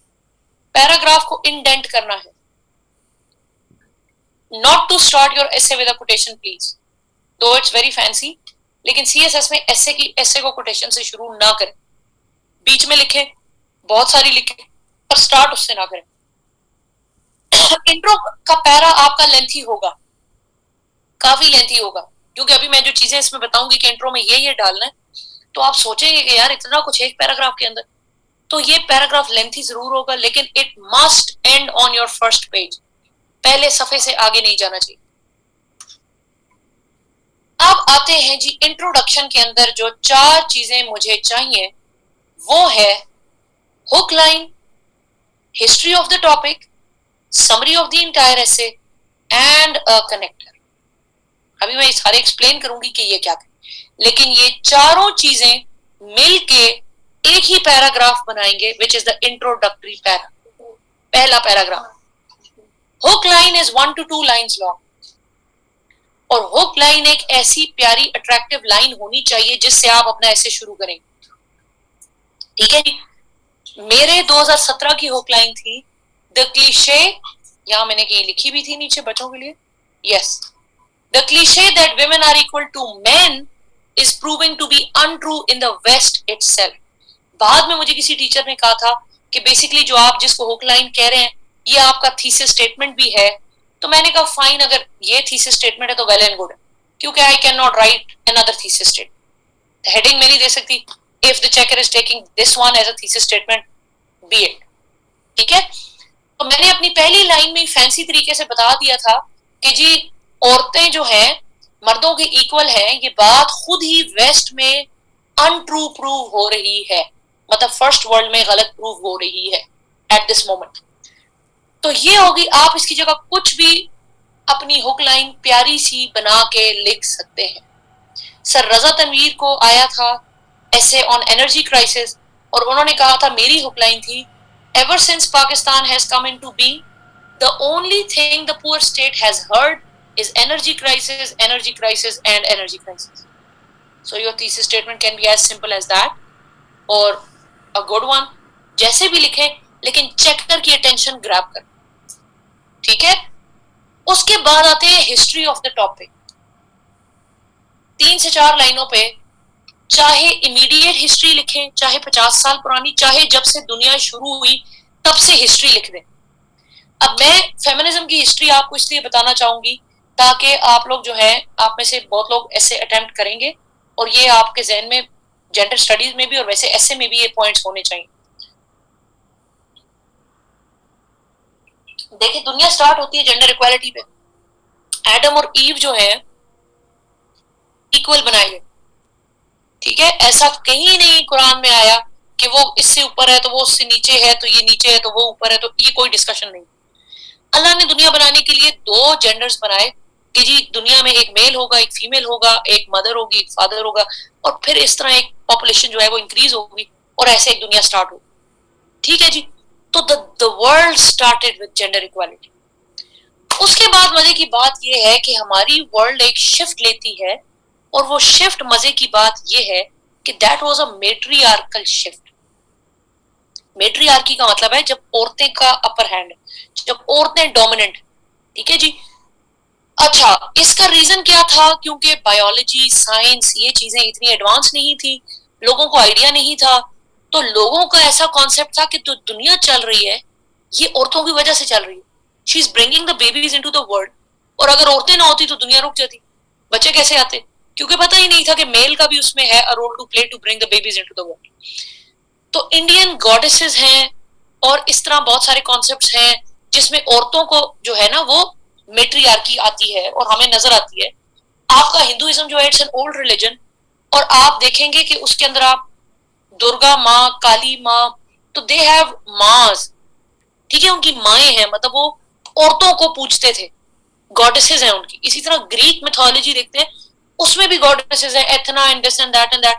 दे later on married the men who became gods. ठीक है, इसी तरह इजिप्ट के अंदर आपके बहुत पुराने स्कल्पचर्स निकलते हैं, तो उसमें क्या है कि अभी आजकल मैं मजाक में खैर कहती हूँ मेट्रियार्की, औरत का डोमिनेंस।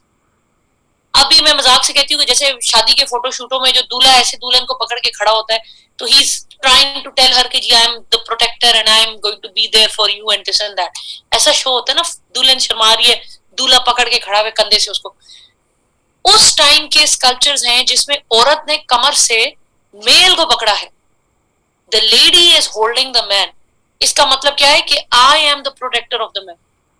तो ये सारे मेट्रियार्कल एरा की जो है निशानियां दुनिया में नजर आती हैं। और आप में से कोई इंडियन बॉलीवुड मूवीज देखने का शौकीन होगा तो नहीं, मेट्रियार्की इज फीमेल डोमिनेटेड सोसाइटी, मेट्री मां से औरत, ठीक है, पेट्रियार्की इज मेल डोमिनेटेड।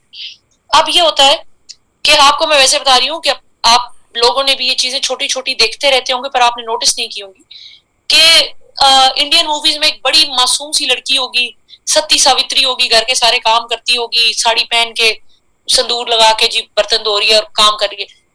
अचानक कोई जो गुंडे वुंडे हैं जो भी हैं वो हस्बैंड के ऊपर किसी किस्म का कोई अटैक हो गया, तो आप लोगों ने कभी गौर किया हो तो वो अचानक घंटियों की आवाजें आती हैं, यूं बाल उड़ते हैं और वो अचानक, वो उनका कॉन्सेप्ट रिलीजन के साथ कनेक्टेड है। वो सोचते हैं कि माँ जो है ना उनकी, काली माँ, दुर्गा माँ, yes, because they are protectors of their husbands, अपने हस्बैंड को प्रोटेक्ट करने। तो वो नहीं कहते कि वो जी माँ अगर काली दुर्गा है तो माँ काली भी है, कि माँ का दूसरा रूप भी है, वो एग्रेसिव भी हो सकती है। हस्बैंड की प्रोटेक्शन के लिए उनकी वो बीवी की जो है ना वो जाग जाती है कोई स्पेशल वो। तो basically this is there religious concept.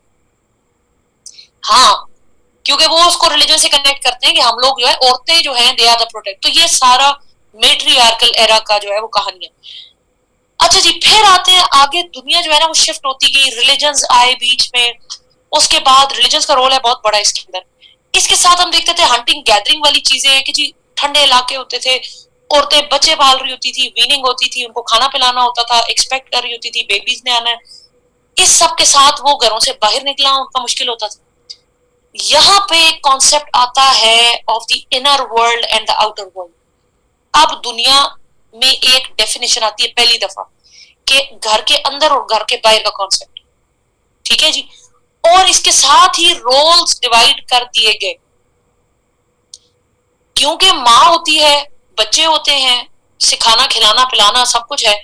तो जी रोल की डिवीजन हो गई कि औरत जो है वो घर के अंदर चीजें संभालेगी और मर्द जो है वो बाहर की चीजें संभालेगा। और बाहर प्रॉब्लम्स बहुत है, हंटिंग है, बाहर एक्सट्रीम वेदर है, काम करना है, ठीक है, फिजिकल वर्क है। तो मेल्स जो है दे वर फिजिकली फिट, तो औरत जो है वो हर वक्त फिजिकली फिट नहीं होती है, ठीक। तो इसमें कोई प्रॉब्लम नहीं कि डिवीजन ऑफ लेबर होगी, यहां तक भी ठीक था। प्रॉब्लम स्टार्ट होती है जब exploitation of that division of labour. मर्द बाहर निकले, इकोनॉमिकली इंडिपेंडेंट हो गए, औरत को पैसे नहीं दे रहा घर पे, वो भूखी मर रही है। बाहर गए, नौकरी कर रहे हैं, औरत को घर आके अपनी सारी फ्रस्ट्रेशन औरत पे डोमेस्टिक वायलेंस हो रहा है। मर्द हजरात जी बाहर गए हैं, नौकरी कर रहे हैं, कुछ भी कर रहे हैं, बाहर अफेयर चला लिया, घर वाली बीवी को डिवोर्स कर दिया, सेपरेशन हो गई। तो इस किस्म के जब प्रॉब्लम स्टार्ट हुए तो औरतों ने एक आवाज उठाई कि भाई माना कि हम घर में और तुम बाहर हो, और ये डिवीजन मतलब it's not a problem at all, problem है एक्सप्लॉयटेशन ऑफ दैट। मैं आपको सच बता रही हूँ कि students sometimes they do cross the lines. There was a student in my class, जब मैं यहाँ तक पहुंची तो उसने मुझे बड़े रिलीजियस तरीके से बड़ा लेक्चर दिया यहाँ पे बैठ के क्लास में कि मैम विद ड्यू अपॉलॉजी, लेकिन जो आप कर रही हैं ये भी एंटी रिलीजन है। मैंने कहा अच्छा जी हाउ? उसने कहा जो आप सुबह उठ के ऑफिस जा रही हैं, नौकरी कर रही हैं, आपका दीन जो है आपको अलाउ नहीं करता। आपका शोहर काम करे, and I was not married then, आपका शोहर काम करे और आप घर पे हो और आप चार दीवारी के अंदर। तो मैंने कहा बच्चे आपकी बात जो है बड़ी मैंने मान ली, या मैं आपकी बात मान लूंगी या मैं आपको कन्विंस कर लूंगी कि आप मेरी बात माने। हदीस के अंदर आपकी चार दीवारी के अंदर आपके घर को भी चार दीवारी कहा गया, एक हदीस के अंदर आपके शहर को भी चार दीवारी कहा गया, आपकी एक हदीस के अंदर आपके पूरे अरब मुल्क को भी चार। मैंने कहा तो डिफाइन द चार दीवारी फर्स्ट, पहले तो ये बात।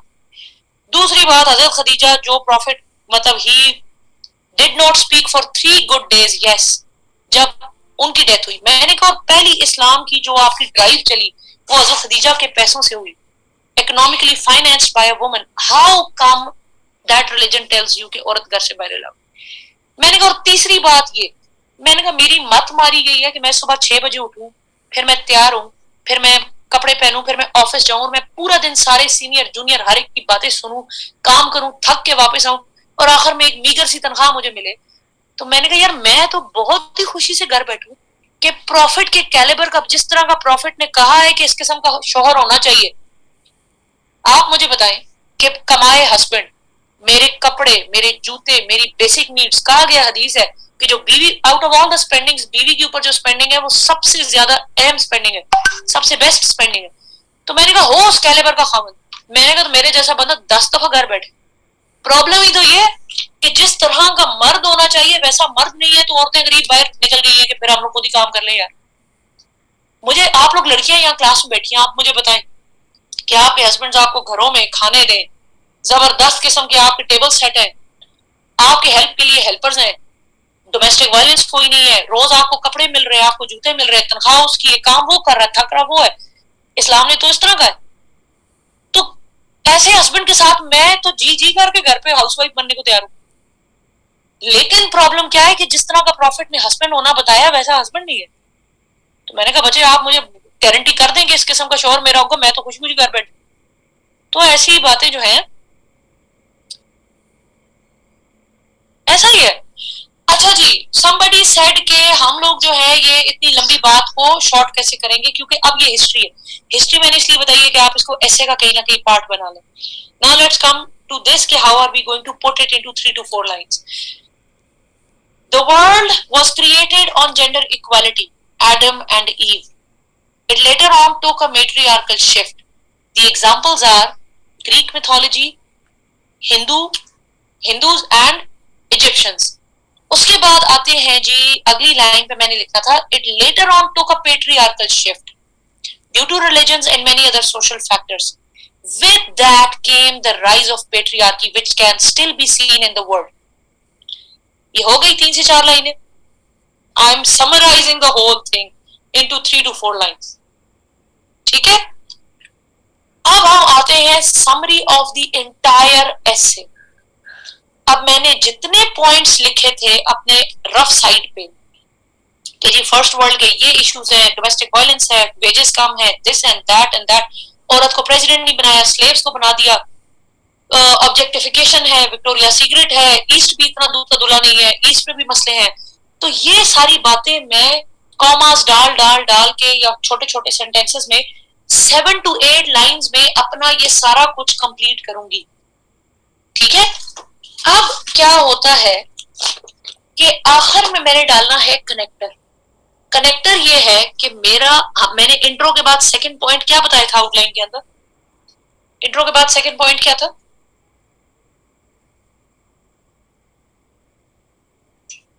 Essence of terms. इसका मतलब है कि सेकंड पॉइंट में, सेकंड पैराग्राफ में मुझे कोई ना कोई टर्म्स एक्सप्लेन करनी है जो कि आउटलाइन के, जो क्वेश्चन के अंदर गिवन है। ठीक है, कनेक्टर क्या होगा कि मैं इसी पैराग्राफ की, पहले पैराग्राफ की आखिरी लाइन में कोई ना कोई बात एसेंस ऑफ टर्म्स से रिलेटेड करूंगी। तो मेरी वो लाइन थी, the phenomena of feminism cannot be understood unless the term feminism is understood first. ठीक है जी, तो बेसिकली अब मैंने अपना रास्ता बना दिया है कि अब मैं अगले पैराग्राफ के अंदर टर्म्स को एक्सप्लेन करने वाली हूं। अब ये पैराग्राफ बहुत लंबा होगा, पहले सफे पे एंड होना चाहिए, दूसरे पेज पे नहीं जाना। दूसरी बात ये कि चेकर आपकी पहले हुक लाइन से अट्रैक्ट होगा, फिर वो कहेगा यार इस बच्चे को हिस्ट्री भी पता है किसी टॉपिक की, और फिर आपके वो इतने सारे पॉइंट्स पढ़ेगा, वो कहेगा यार इसके इंट्रो में इतना डाटा है, इतनी बातें हैं, तो इसके पूरे ऐसे में क्या कुछ कमाल होगा, जबकि आपने बेसिकली वो समरी ऑफ द एंटायर ऐसे ही लिखी हुई है, आपके यही पॉइंट्स आगे इलैबोरेट हुए हो। करेक्ट हो गया। And the last one is connector, जो कि हम अगले पैराग्राफ के साथ कनेक्ट करेंगे। और अब and your intro on the first page, मतलब वन साइड पे, and intro is only one paragraph. ये 4 पॉइंट्स एक ही पैराग्राफ है, इनको अलग अलग नहीं करना। क्लियर हो गया? Once you are done with your intro, यहां पे याद रखें, आउटलाइन और समरी में रेपिटेशन हो जाएगी बिल्कुल। आउटलाइन की तो पूरे ऐसे में रेपिटेशन होगी, आउटलाइन के ही तो सारे पॉइंट्स हम पूरे ऐसे में लिख रहे हैं ना, इलैबोरेट कर करके, तो दैट्स फाइन। अच्छा, आपके आउटलाइन आउटलाइन पढ़ने के बाद और इंट्रो पढ़ने के बाद आपका पास और फेल होना 100% डिसाइड हो चुका होगा चेकर के माइंड के अंदर। ठीक है जी, तो आपने किसी किस्म की कोई स्पेलिंग मिस्टेक, किसी किस्म का कोई ब्लंडर पहले इंट्रो और आउटलाइन के अंदर नहीं कर। ये मैं बड़े वसूख से कह रही हूं क्योंकि मैंने एक बहुत बड़ा ब्लंडर अपने ऐसे के अंदर किया था। मुझे जरा आखिर में याद कराएं, जब मैं कहूंगी लेक्चर इज ओवर, आपने मुझे कहना है मैम अपना ब्लंडर बता दें, तो मुझे वहां से आइडिया हो गया था कि ऐसे प्रोबेबली आखिर तक चेक नहीं होता है। ठीक है, अच्छा जैसे ही मेरा इंट्रो खत्म हुआ, इंट्रो का पैराग्राफ, मैं नीचे एक दो लाइनें छोड़ती थी, कोशिश करती थी कि एक दो लाइनें नीचे रह जाए। इट इज वेल सेड, और आगे मैं कोई ना कोई कोटेशन डालती थी कि पता चले कि मेरा पैराग्राफ एंड हो चुका है। मार्कर के साथ सेंटर में इधर भी स्पेस छोड़नी है, इधर भी स्पेस छोड़नी है, और दरमियान में कोटेशन लिखनी है, any quotation which is connected to your topic. If you want to see the status of the nation, see the status of their women. किसने कहा है? नेहरू ने। ठीक है जी, तो ये कोट मेरी 17 में भी पहली कोट थी और फिर 19 में भी यही पहली कोट थी, क्योंकि औरतों से रिलेटेड थी और नेशन से रिलेटेड थी, तो आई रोट इट। अगर पता है कि ये किसने लिखी है, नीचे मेंशन कर दें, नहीं पता ना मेंशन करें, नाम ना लिखेंगे तो भी खैर है। ठीक है, अच्छा जी, don't incorporate your quotations within the paragraph. बच्चे पैराग्राफ के अंदर ही कोटेशन लिख रहे होते हैं, फिर फायदा क्या? जंगल में मोर नाचा किसने देखा? आप उसको अलहदा इस तरह करके लिखें दो पैराग्राफ्स के बीच में, ताकि वो नजर आए, वो स्टैंड आउट करे, और आपके चेकर, अब आपने याद भी की है, कोटेशन भी लिख रहे हैं, तो उसके ऊपर स्कोर तो करें ना फिर। ठीक है जी, अब मैं आती हूँ एसेंस ऑफ टर्म्स के ऊपर। तो मैंने अपनी एसेंस एक्सप्लेन की, सेकंड पैराग्राफ मेरा वो हो गया कि जी फेमिनिज्म क्या होती है, थर्ड वर्ल्ड क्या होती है, and so on and so fourth. ठीक, 2 शीट्स एटलीस्ट, आपके दो पेजेस है ना जो आमने सामने होते हैं, एटलीस्ट उन दोनों में से एक के ऊपर जरूर कोटेशन लिखी होनी चाहिए। ठीक है, 2 सफों में से एक पे जरूर कोट होनी चाहिए। हर पैराग्राफ आपका इंडेंट हुआ होना चाहिए। Do not leave any lines between the paragraphs. हाँ, जबकि आप जब कोटेशन दे रहे हैं तो इट इज वेल सेड कि आगे जो लाइन रहती है वो रहने दे।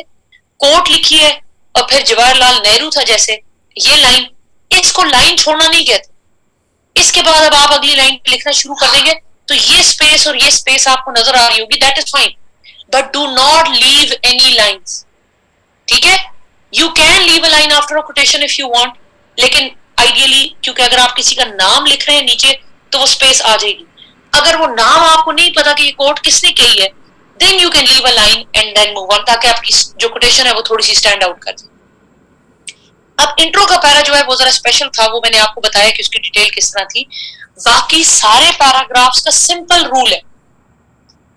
आपके रेस्ट ऑफ द पैराग्राफ्स लिखने का तरीका ये है, फॉर एग्जांपल मैं अल्कोहलिज्म और ड्रग अब्यूज की बात कर रही हूँ, थर्ड पॉइंट मेरा अल्कोहलिज्म है, फोर्थ पॉइंट मेरा ड्रग अब्यूज। फॉर इंस्टेंस मैं कैसे लिखूंगी? मैं पूरी कहानी अल्कोहलिज्म के ऊपर लिख दूंगी। अब मैं आपको ये बता रही हूँ, जो बच्चे कह रहे थे कि मैम एक ही पैराग्राफ एक पॉइंट पे होना है, तो नहीं, ऐसी कोई शर्त नहीं। मैं जब ये पैराग्राफ लिख रही थी, मैंने कहा जी इनकी औरतें जो है क्लब्स में जाते हैं, ड्रिंक करती हैं, अल्कोहलिक है, इसकी वजह से इनके साइकोलॉजिकल इश्यूज स्टार्ट हो जाते हैं, इनको पता ही नहीं होता कि हम क्या कर रहे हैं, cheating on husbands and this and that, ये सारी बात। अब ये लिखते लिखते अचानक मुझे ना एक मेडिकली एक चीज याद आई, तो I wrote 1 paragraph on alcoholism. अब मैंने अगला पैराग्राफ भी अल्कोहलिज्म पे लिख दी, उसमें मैंने ये लिखा 2 बुलेट्स पे एक नहीं, एक पे 2 हो सकते हैं। ठीक है, 2 बुलेट्स आपको करने की जरूरत नहीं है ना, उसकी समरी करके आप एंड लिख के उसको एक भी बना सकते हैं। अच्छा, मैं ये लिखा मैंने कि जी आपकी उनकी वेस्ट में ये होता है कि लेडीज जो है जो एक्सपेक्ट कर रही होती हैं, आपका जो प्लेसेंटा होता है दैट इज द बैरियर। ठीक है, it passes the good food और बैड फूड को वो रोकता है। अल्कोहल के स्मॉल पार्टिकल्स होते हैं, दे क्रॉस द प्लेसेंटा और वो बेबी के ब्लड के अंदर पहुंच रहे होते हैं। When the babies are born, वो बेसिकली आपके अल्कोहलिक होते हैं। अब जो बच्चा पैदा होता है उसको पैदा होते ही शराब तो कोई नहीं पिला रहा होगा, उसको दूध ही पिलाएंगे। तो वो क्या करते थे कि बच्चों को दूध पिला रहे होते थे और वो अजीब सी शिवरिंग करते हैं और उनको उसको विथड्रॉल कहते हैं, एक आदि बंदा जो ड्रग एडिक्ट होता है, आप उससे एकदम ड्रग्स छीन लें तो उसका क्या असर होगा? वो जो विड्रॉल इफेक्ट्स होते हैं, इनके बच्चों को विड्रॉल इफेक्ट्स होते थे और सीजर्स स्टार्ट हो जाते थे। सीजर्स जो होते हैं, जो दौरे पड़ते हैं, मिर्गी के दौरे ना, सीजर्स होते थे और एक्सट्रीम केसेस में बेबीज की डेथ भी होती थी। तो ये मैंने अब पैराग्राफ नंबर 2 लिखा, बट ये मेरा पॉइंट एक ही है। अल्कोहलिज्म पहले औरत पे क्या इफेक्ट्स थे, फिर बेबी पे क्या इफेक्ट्स थे, मैंने उस तरह दोनों दो पैराग्राफ्स में लिख दिए। लेकिन अब अल्कोहलिज्म के बाद मेरा पॉइंट 4 पॉइंट ड्रग अब्यूज है, चाहे मैंने इस पे 2 पैराग्राफ्स लिखनी है। अब मेरे इसकी आखिरी लाइन कनेक्टर जो है मैं लिखूंगी, alcoholism is not the only problem in the West. They are facing many other issues as well. अब मैं अगले पैराग्राफ को स्टार्ट करूंगी, drug abuse is one of the other major issues of women of West. They are drug addicts, they go to the pubs, they go to clubs, they do this and that, heroin, methamphetamine और पता नहीं कौन कौन से drugs के नाम जो भी जहन में थे लिख दी। ठीक है जी, तो बेसिकली आपका बाकी सारे पैराग्राफ्स में कहानी लगानी है, कनेक्टर लगाना, कहानी लगानी है, कनेक्टर लगाना है। अब मुझे कुछ बच्चे कहते हैं मैम हमारे पास फैक्ट्स होने चाहिए, डाटा होना चाहिए, हर पैराग्राफ में हमने स्टैट्स देने। भाई आपने नहीं देने, मैंने नहीं दिए थे। ठीक है, जो उस टॉपिक के बारे में आता है लिख दे। मुझे अल्कोहलिज्म के बारे में मैंने कोई स्टैट्स नहीं दिए कि जी इतनी परसेंट औरतें जो है अबॉर्शन हो जाते हैं, इतनी परसेंट औरतें जो है उनके प्लेसेंटा से अल्कोहल गुजर जाए। आई डोंट नो, लेकिन ऐसे होता है, बस वो एक पूरा फिनोमेना लिख दी। And I don't know this is descriptive और दिस इज आर्गुमेंटेटिव और व्हाट। लिटरली मैं इस चीज में कभी मैंने कसम से अपना इन चीजों पर टाइम वेस्ट नहीं किया। ये मुझे लगता है this is just more like a con. 8-10 क्लासें ऐसे की पूरी करनी होती है टीचर्स ने, और वो बच्चे को जो है ना वो रगड़ रगड़ के 8 क्लासों में क्या पढ़ाएं, तो डिस्क्रिप्टिव ऐसे है और प्रिस्क्रिप्टिव ऐसे है और एक्सक्लेमेटरी ऐसे है और पता नहीं कौन कौन। लिटरली ऐसा नहीं है, आपको जो नॉलेज है उस टॉपिक के ऊपर यार लिख दो। ठीक है, और हर पैराग्राफ के अंदर मैथमेटिक्स, मैं वैसे एज अ चेकर बात करी, मैं पढ़ू मैथ ही मैथ हो रहे, स्टैट्स आ रहे हैं, मैं तंग आ जाऊंगी शायद। इतना परसेंट ये, इतना परसेंट ये, इतना परसेंट वो। करंट अफेयर्स में, पाक अफेयर्स में आप परसेंटेजेस लिखेंगे। अच्छा जी, so whatever you know about the topic then you connect, whatever you know about the topic then you connect. ऐसा ही है, टॉर्चर करते हैं। I was never able to write my essay जब तक मैं एकेडमी का प्रोसीजर फॉलो कर रही थी। अल्लाह सर रजा तनवीर का भला करे जहां भी वो हैं आज, कि उन्होंने मुझे इस फॉर्मेट से आशनास्ता कराया और उसके बाद मेरे मसले जो है वो खत्म हो। उसके बाद आते हैं there will be a problem that not all the paragraphs will be connected. सब कनेक्ट नहीं होंगे and that is fine. कुछ पैराग्राफ्स में आप कनेक्टर नहीं लगा पाएंगे। जैसे मैं ड्रग अब्यूज के बाद सोचें अचानक ही हिलरी और ट्रंप वाला पॉइंट लिखना चाहती हूँ, अब उसका मेरा कोई कनेक्टर नहीं बनेगा। ठीक है, तो मैं नहीं लिख पाऊंगी। समझ गए आप?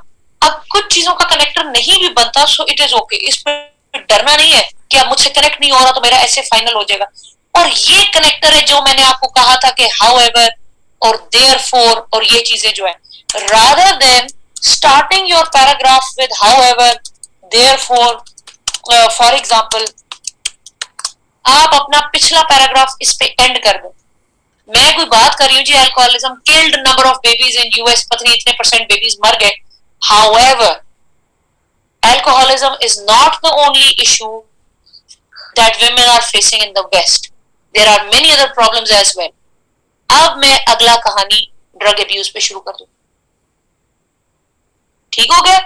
तो जो मैंने आपको उधर एक दफा स्टार्ट में समझाया था पंक्चुएशन के टाइम पे, कि मैं आपको कनेक्टर लगाने का एक और तरीका बताऊंगी कि आपने कनेक्टर पैराग्राफ शुरू पे ही जरूरी नहीं है लगाना, पिछले पैराग्राफ के आखिर में भी लग सकता है।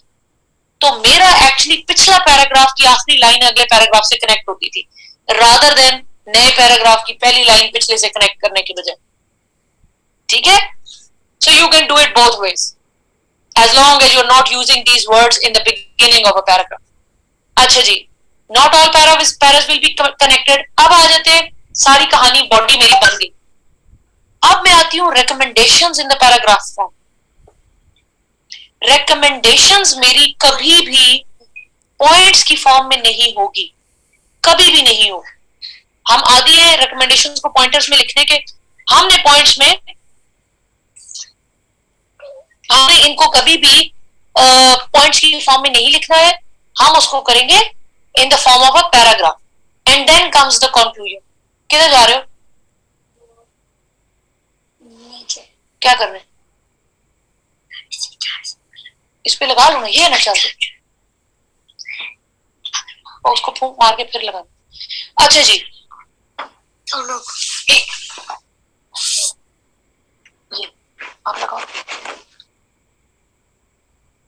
अब हो गए।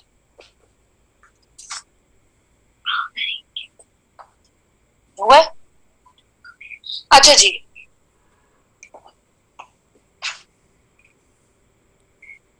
नहीं नहीं, मैं उसको मैं मत उठ रहा था। कंक्लूजन हमारा होता है इन्वर्टेड ट्राइड, ठीक है। अब इसमें क्या होगा, कंक्लूजन हम इस तरह लिखते हैं, I am going to write the summary of the whole essay again, लेकिन जो हमने इंट्रो में समरी लिखी थी, वर्ड्स को काइंडली थोड़ा चेंज करना है, एग्जैक्टली उसको कॉपी पेस्ट ना करें, लेकिन अल्फाज वही है, बातें वही है, थोड़ा सा चेंज आगे पीछे करके। समरी लिखने के बाद प्लीज अपने कंक्लूजन को एंड में 2 से 3 होपफुल लाइनों पे एंड करना है। होपफुल लाइंस आर कंपल्सरी, चाहे वो कुछ भी है, कि हम अभी यहाँ पहुंच गए हैं और बहुत कुछ अचीव कर लिया है, लेकिन अभी और अचीव करना है और इंशाल्लाह हो जाएगा। इंशाल्लाह वगैरह के वर्ड्स आप पेपर में नहीं लिख सकते, लेकिन इस तरह बता रही हूँ। उन्हें ऐसा होपलेस बंदा ऑफिसर नहीं चाहिए जो पहले ही हैंड्स अप कर चुका है कि जी बहुत बुरा हो चुका है और अब हो ही कुछ नहीं सकता। तो बच्चे मुझे कहते हैं मैम टेररिज्म को हम होपफुल कैसे कहेंगे? आप कहेंगे भाई टेररिज्म इरेडिकेट हो चुका है। 10 मिनट शायद, ठीक है, टेररिज्म हमारा इरेडिकेट हो चुका है और अभी जो है जितना कुछ बाकी रह गया है वो भी आने वाले दिनों में खत्म हो जाए। फेमिनिज्म की बात है, औरतें जो 20 साल 25 साल पहले थी या पिछली सेंचुरी में थी, जब उन्हें वोटिंग का भी राइट नहीं था, आज वो वोटिंग भी कर रही है, आज वो प्राइम मिनिस्टर भी बन रही है, आज वो प्रेसिडेंट भी बन रही है, इलेक्शन में एटलीस्ट खड़ी तो हो रही है। तो बहुत कुछ अचीव कर लिया गया and they have to achieve a lot more yet.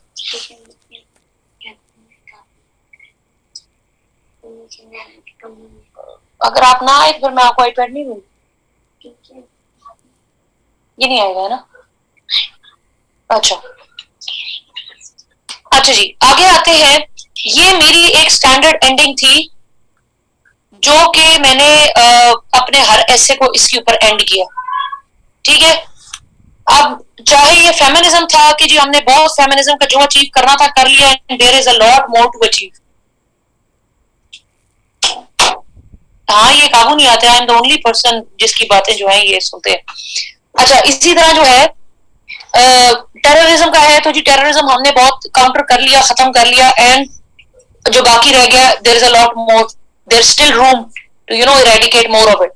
तो आपने ऐसी एक होपफुल, मैंने तो अपना रॉबर्ट फ्रॉस्ट का रखा हुआ था ये लाइनें, आप काइंडली अपने लिए कोई इस तरह की लाइंस ढूंढेंगे और अपनी एंडिंग पहले से तैयार करके रखेंगे, ताकि पेपर में आपको सोचना या ये ना करना पड़े। तो मैं हमेशा अपना ऐसे इसके ऊपर एंड करती थी कि जी हमने बहुत कुछ अचीव कर लिया, but we have still miles to go before we sleep. The woods are lovely dark and deep, but I have promises to keep, and miles to go before I sleep, and miles to go before I sleep. तो मैं कहती थी कि सोने से पहले, अभी औरतों ने बहुत कुछ अचीव कर लिया, but they still have miles to go before they sleep. And Robert Frost explains it best in these lines. Robert Frost एक पोएट है जिसकी ये 4 लाइनें थी, पर ये हर क्लास को, हर स्टूडेंट को मैं यही लाइन बता रही थी, तो शायद बहुत बच्चे कॉपी भी कर रहे होंगे। तो आप अपना कोई ऐसी एंडिंग सोचें, ऐसी हैप्पी सी कोई कोटेशन, कोई पोएट की लाइंस, ठीक है, कोई भी इस तरह की चीजें, और उस पे अपना ऐसे एंड करें कि जी अभी और बहुत कुछ अचीव करना बाकी है, ठीक है। अच्छा, 15 से 20 मिनट पहले आपने अपना ऐसे लिखना खत्म करना है हर हाल में, और जब आप ऐसे लिखना खत्म हो गए, इसलिए जरूरी है कि आपको याद होगा कि हमने अपनी आउटलाइन सिर्फ रफ में लिखी हुई है, हम वो रफ वाली आउटलाइन नीट साइड पे शिफ्ट करेंगे, कॉपी पेस्ट करेंगे। तो हमने बहुत सारे पॉइंट्स उसमें ऐड और माइनस किए होंगे लिखते हुए, वो हम वहां पे कर लेंगे। अभी आपके जहन में एक चीज जरूर आ रही होगी कि मैम हमने तो 1.5 पेज छोड़ा हुआ है, तो आपको कैसे पता कि एग्जैक्ट आउटलाइन उतने पे ही आएगी? हो सकता है लंबी हो जाए, हो सकता है शॉर्ट हो जाए। उसका जवाब मैं आगे देती हूँ। We are going to write the rough outline on the neat side. These are the books which I recommend for your essay preparation. 30 top essays by JWT and winning essays by Jasra साहब। ये दोनों books अच्छी हैं, लेकिन just for the base line. अब मेरे जैसा बंदा जिसको बिल्कुल ही आइडिया नहीं है कि एनर्जी क्राइसिस में कहां से शुरू करूं और कहां पे खत्म करूं, तो एटलीस्ट इसके अंदर एक बेस लाइन दी हुई है। एनर्जी क्राइसिस क्यों है, कैसे स्टार्ट हुए, परसेंटेजेस क्या है, डैम्स के क्या इशू, वाटर क्राइसिस है, उसके ऊपर सारी चीजें आ जाएंगी। तो बेसिक नॉलेज आपको यहां से मिल जाएगा, लेकिन these are not up to mark books. Baseline के लिए ठीक है, लेकिन आपने इसके ऊपर रिसर्च करके अपने ऐसे लिखने होंगे। ठीक है, अब मैं कुछ टॉपिक्स आपको बता दूं। ये लिटरली मैंने लिस्ट चेंज नहीं की है, मैं बल्कि इसके साथ ही आपको एक वो चीज भी दिखाना चाहती हूँ, पास्ट पेपर भी एक।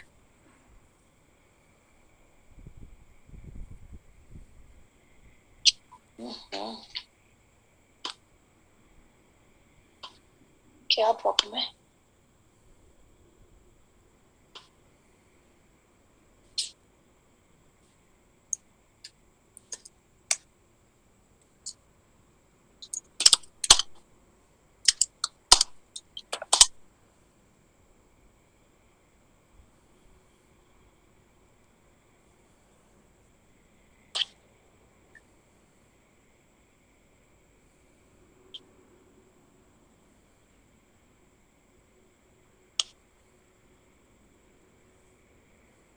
अच्छा जी, अब ये देख लें। हम पहले, मैं आपको बता रही हूँ कि ये मेरे पिछले साल की यही लिस्ट है, I have not changed it. तो मैंने ये कहा था ये टॉपिक्स एटलीस्ट जरूर तैयार होने चाहिए। फेमिनिज्म, एजुकेशन, क्लाइमेट चेंज या ग्लोबल वार्मिंग, ग्लोबलाइजेशन जिसमें कोविड है, बायोलॉजिकल वॉरफेयर की सेंस में आ सकता है, hybrid warfare, energy crisis, water crisis, media, economy, nationalism versus globalization, social issues जिसमें poverty, child labour, minority rights, child abuse वगैरह है। ये एसेज मैंने कहा था ये अटेम्प्ट करने चाहिए, ये अच्छे एसेज हैं। और जो मैंने हाईलाइट किए थे वो मैंने इनको 2021 के पेपर में कहा था कि ये एक्सपेक्ट करें कि इन टॉपिक्स के ऊपर ऐसे आएगा। जो चीजें बहुत हाईलाइटेड होती है ना पूरे साल में, जैसे आपके साल में अब इकोनॉमी बहुत हाईलाइट हो रही है, इकोनॉमी पर बहुत हाई चांसेस है कि ऐसे आएगा, कोविड पे आएगा। तो 2021 के ऐसे बेसिकली अब आप देख रहे हैं हाईलाइट हुए हुए, minority, hybrid, globalisation, biological warfare, COVID, climate change, global warming, feminism. Look at the essays which came. ये मैं आपको कसम उठा रही हूँ कि मैंने लिस्ट उस टाइम से चेंज ही नहीं की। आप लोगों के लिए शायद मैं कोई नए वो बना दूं।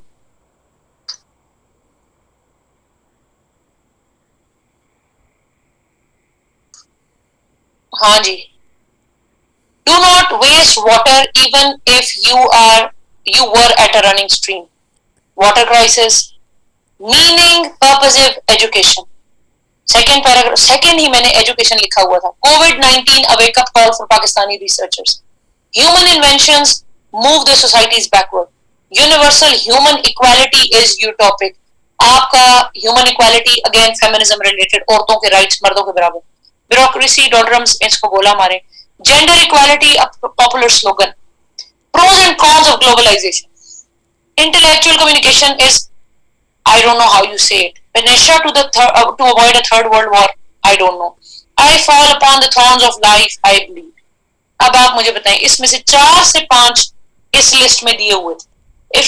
if those guys had prepared one of these essays, खैर उनको ऑलरेडी मैंने बताया था कि आपका खराब होना है ग्रामर, तो ऐसे की टेंशन ले ही ना, और उनका ग्रामर का पेपर ही जो है ना वो रोला गया था। ये है good essays which are to be attempted. आगे आते हैं जो हमने एसेज कभी भी अटेम्प्ट नहीं करने।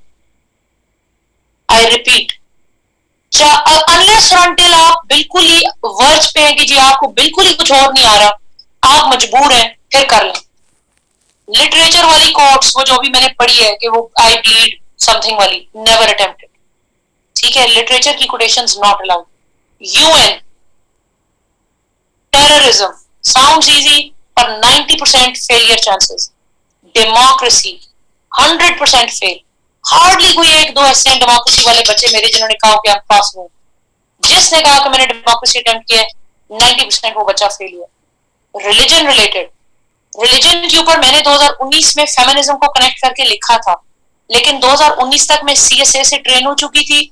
हम लोग बहुत सी चीजें समझ गए थे कि FPSC क्या मांगती है, आई न्यू दैट वे जो बिल्कुल दरमियान का था, अगर किसी किस्म का आपका एक्सट्रीम स्टांस नजर आता है, चाहे आप बहुत ही प्रो रिलीजन है, चाहे आप बिल्कुल ही एथियस्ट टाइप है, दोनों कंडीशन में रिलीजन पे फेल हो जाएंगे, तो वो एक बिल्कुल दरमियान जो है ना, वो बैलेंस करना मुश्किल हो जाता है बच्चों के लिए। एंड कश्मीर, और इन सारों के फेल होने के ज्यादा चांसेस इसलिए हैं, ये लिटरेचर वाली कोर्ट्स के लिए इंग्लिश लिटरेचर वाले लोग एग्जेप्टेड है, वो करना चाहते हैं तो वो कर सकते हैं। Frailty Dai name is woman, उन्हें पता है कि किस कॉन्टेक्स्ट में शेक्सपियर ने कहा, कब कहा, क्यों कहा, दे नो, वो करना चाहते हैं तो कर ले। बाकी किसी बच्चे को मैं रेकमेंड लिटरेचर की कोटेशंस नहीं करूंगी, पता नहीं क्यों एकेडमीज में बच्चों को कहते हैं these are easy ones, you should go with these, don't do it, ठीक है, दे आर नॉट सेफ। आपको नहीं समझ आता कॉन्टेक्स्ट, बच्चे फेल करके आ जाते। ये सारी चीजें जो है आप चाहे खुद से लिख रहे होंगे, कश्मीर का आप जो भी प्लान सोल्यूशन लिखेंगे, रिकमेंडेशन लिखेंगे, वही चीमा प्लान, वही मुशर्रफ प्लान, वही डेक्सन प्लान, वही घिसी पिटी बातें, आप कोई नई चीज नहीं लिख रहे होंगे। And checker will get an impression कि आप रटा लगाया लिख रहे हैं, चाहे आप खुद से भी लिख रहे होंगे, पर बातें ही वही किताबी बातें, देयर इज नथिंग न्यू। तो इन सारे एसेस का यही मसला है। टेररिज्म क्यों इशू है? सर इमरान थे, he could not qualify CSS, वो बहन, सबसे बड़ी वाली बहन के टीचर थे, उन्होंने पीएचडी की थी और जर्मनी से उन्होंने कोई टेररिज्म के ऊपर कोई रिसर्च की हुई थी। सीएसएस में उनके 740 नंबर आए, 30-40 नंबर थे, और उनका एसे फेल था, और उन्होंने एसे टेररिज्म के ऊपर अटेम्प्ट किए हुए। तो उन्होंने कहा यार अगर मेरा सफिशिएंट नहीं था ना ऐसे, तो फिर पाकिस्तान में किसी बंदे का ऐसे मैं उन्होंने जर्मनी से पूरा टेररिज्म के ऊपर कुछ पढ़ा हुआ है, तो उन्होंने कहा फिर मैं पाकिस्तान में किसी को भी इस काबिल नहीं समझता कि उसका टेररिज्म कैसे पास होना चाहिए।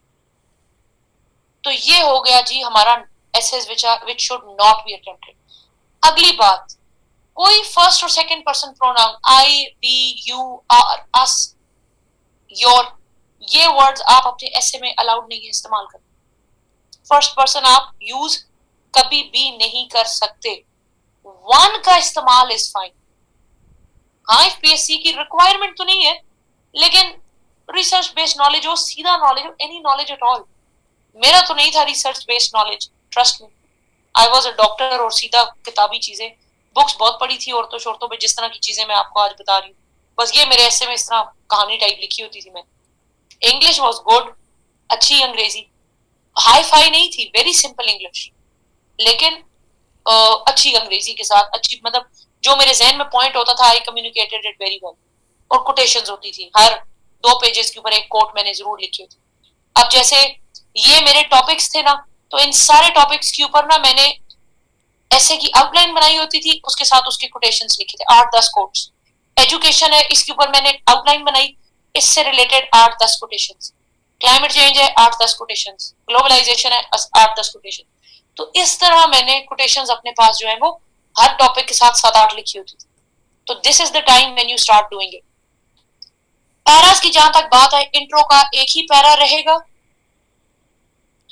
आप एक पेज के ऊपर, जो कि 31 लाइंस का पेज है, मेक श्योर कि you go up to 2 paragraphs और 2.5 पैराग्राफ्स, आइदर 2 और 2.5, ठीक है, लेकिन ना इससे बहुत शॉर्ट करें, ना इससे बहुत लॉन्ग करें। पैलेस्टाइन का ये है कि शायद इस पे ऐसे नहीं आएगा। हाँ, आपका ओवरऑल वर्ल्ड के अंदर operation of the Muslim states का क्वेश्चन आ सकता है, लेकिन एक स्पेसिफिक कंट्री के ऊपर नहीं आएगा, ठीक है। Level of English should be simple English. नहीं, मेरा बहुत क्रिएटिव मेरा होता था। टॉपिक मैंने बहुत प्यारा, मैं अपना एक ऐसे आपके साथ शेयर भी करूंगी, एक ऐसे लिखा हुआ, लेकिन इतना बहुत ही फैंसी मैंने नहीं कभी लिखा। आर्टिकल्स में से इंफॉर्मेशन कोट डेफिनेटली करें। कोटेशन की जगह आपने कोई बात लिखी और नीचे आपने कोई उसका रेफरेंस आपको पता है, जरूर लिखें। नेसेसरी नहीं है, but if you know who said it, कहां से आप उसको डिराइव करें, तो जरूर मेंशन करें। Any guidelines for grammar refining, practice, बच्चे ग्रामर की प्रैक्टिस है। 2 पैराग्राफ्स एक पेज पे कैसे आएंगे? इंट्रो वाले पेज में एक ही पैरा आएगा, इंट्रो इतना लंबा है। उसके अलावा आपके 31 लाइनों का एक मारूफ बच्चे 31 लाइंस पे कितने पैरा आ सकते हैं? 2 तो आ ही सकते हैं। मेरे तो 2.5 भी कई दफा है। तो paragraphs are not suppose to be that lengthy. सिर्फ इंट्रो का पहले पेज पूरे 20, 30, 31 लाइनों पे आना चाहिए। बाकी पैराग्राफ छोटे होते हैं, ठीक है, ज्यादा ज्यादा 10 लाइंस 11 लाइंस पे चले जाते हैं। तो आपने ख्याल रखना है कि 2 या 2.5 पैरास होने चाहिए एक पेज के ऊपर, इससे ज्यादा और इससे कम नहीं, ठीक है। 2 to 3 stats in one essay are enough, ठीक है, enough है to be written within the para। आपने no tables or no charts or no pie charts and no stats in statistical जो टेबल से बनाते हैं, ये काइंडली ये कुछ नहीं बनाना। सिर्फ पैराग्राफ फॉर्म में, कोई टेबल नहीं, कोई चार्ट नहीं, कोई पाई चार्ट नहीं, कोई कुछ नहीं बना, बिल्कुल। Yes, you can add stats and outline if you want, ठीक है। हाँ, इट्स स्टैट, माय बैड, लेकिन वो स्टैट सब्जेक्ट है। स्टैटिस्टिक्स को शॉर्ट उस तरह मैं स्टैट्स कह रही हूं, ठीक है। Subject is not stats. आगे जी, no maps, no pie charts, no headings, no figures, no drawings. Essay के अंदर किसी किस्म की कोई हेडिंग अलाउड नहीं है। बच्चे ऐसे के अंदर भी हेडिंग्स डाल के आ जाते हैं अच्छे नंबरों के लिए, ठीक है जी। फातिमा बच्चे, reading is the only way how you can develop a better expression in English writing. The only way is reading, क्योंकि आप डिफरेंट ऑथर्स को पढ़ के उनका एक्सप्रेशन सीख रहे हो। आगे आ जाए जी, आउटलाइन वाली बात जो मैंने की थी कि लंबी हो सकती है, छोटी हो सकती है। Now there is no time for novels I think, तो बुक्स वुड हेल्प। जो ऐसे ऑलरेडी बुक्स हैं, आप जो अभी नोट्स पढ़ रहे हैं, चीजें पढ़ रहे हैं, दैट हेल्प्स टू, ठीक है। अच्छा जी, अगर आपकी स्पेस रहती है तो आप क्या करेंगे? आउटलाइन में स्पेस रहती है और आपके पॉइंट्स जो हैं वो खत्म हो रहे हैं, तो मैंने अल्कोहलिज्म जो खाली पॉइंट लिखा था, मैं उसको क्या कर दूंगी? अल्कोहलिज्म के आगे सब हेडिंग बना दूंगी, alcoholism in adults, alcoholism in babies. मैंने उसके आगे 2 सब हेडिंग्स बना दी, एक पैराग्राफ इस पे लिखना है, एक पैराग्राफ इस पे लिखना है। इसी तरह ड्रग्स, अब मैं ड्रग्स के आगे नाम लिख दूंगी जी, मेथेम्फेटामीन, अगला बुलेट लगा दूंगी आइस, अगला बुलेट लगा दूंगी कोकेन, अगला बुलेट, जो भी ड्रग्स के नाम मुझे आते।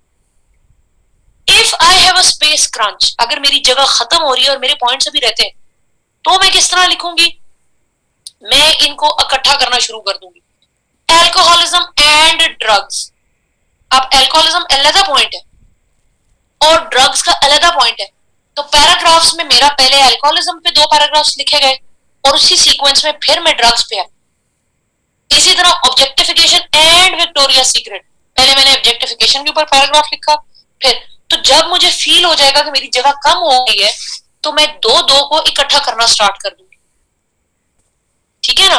और उस वक्त आप जो है वो होंगे ऑथर अपने ऐसे के, और आपने जो है अपने हिसाब से चीजें मैनेज करनी होंगी, because you will have those 3 good hours. आप उसको जैसे मर्जी करें पर अपना ऐसे पूरा करेंगे, ठीक है। Good hand writing does not matter. Hand writing पे एक दफा पहले भी कमेंट कर चुकी हूँ। अगर हैंड राइटिंग पे पास और फेल होना होता तो उमर शफीक नामी जो मेरे हस्बैंड है, उसका मैं कहती हूँ एक पेपर भी पास नहीं होना चाहिए था, वो क्वालिफाइड CSS 2019। तो मैं राइटिंग बिल्कुल इम्पैक्ट नहीं करती, ठीक है, पर ट्राई करेंगे नीट लिखें। अब नेचुरली अगर गंदी हैंड राइटिंग है तो उसका कुछ नहीं किया जा सकता। अच्छा जी, हाँ, पैरा अलग लिखें, कोई मसला नहीं, पैरा अलग लिखें, इट डजंट मैटर। इवन एक अल्कोहलिज्म का पॉइंट था, मैं उस पर भी 2 पैरा लिख रही थी, तो मेरे अब ये 2 जोड़ दिए तो मैं इस पे एक पैरा, एक इस पे para, doesn't matter. Don't attempt the essay most people are attempting. एक ये वाली लॉजिक जो है स्टूडेंट्स की कि मैम हम वो वाला एसे जो सारे, आपको कैसे पता कि सारे कौन सा अटेम्प्ट करें?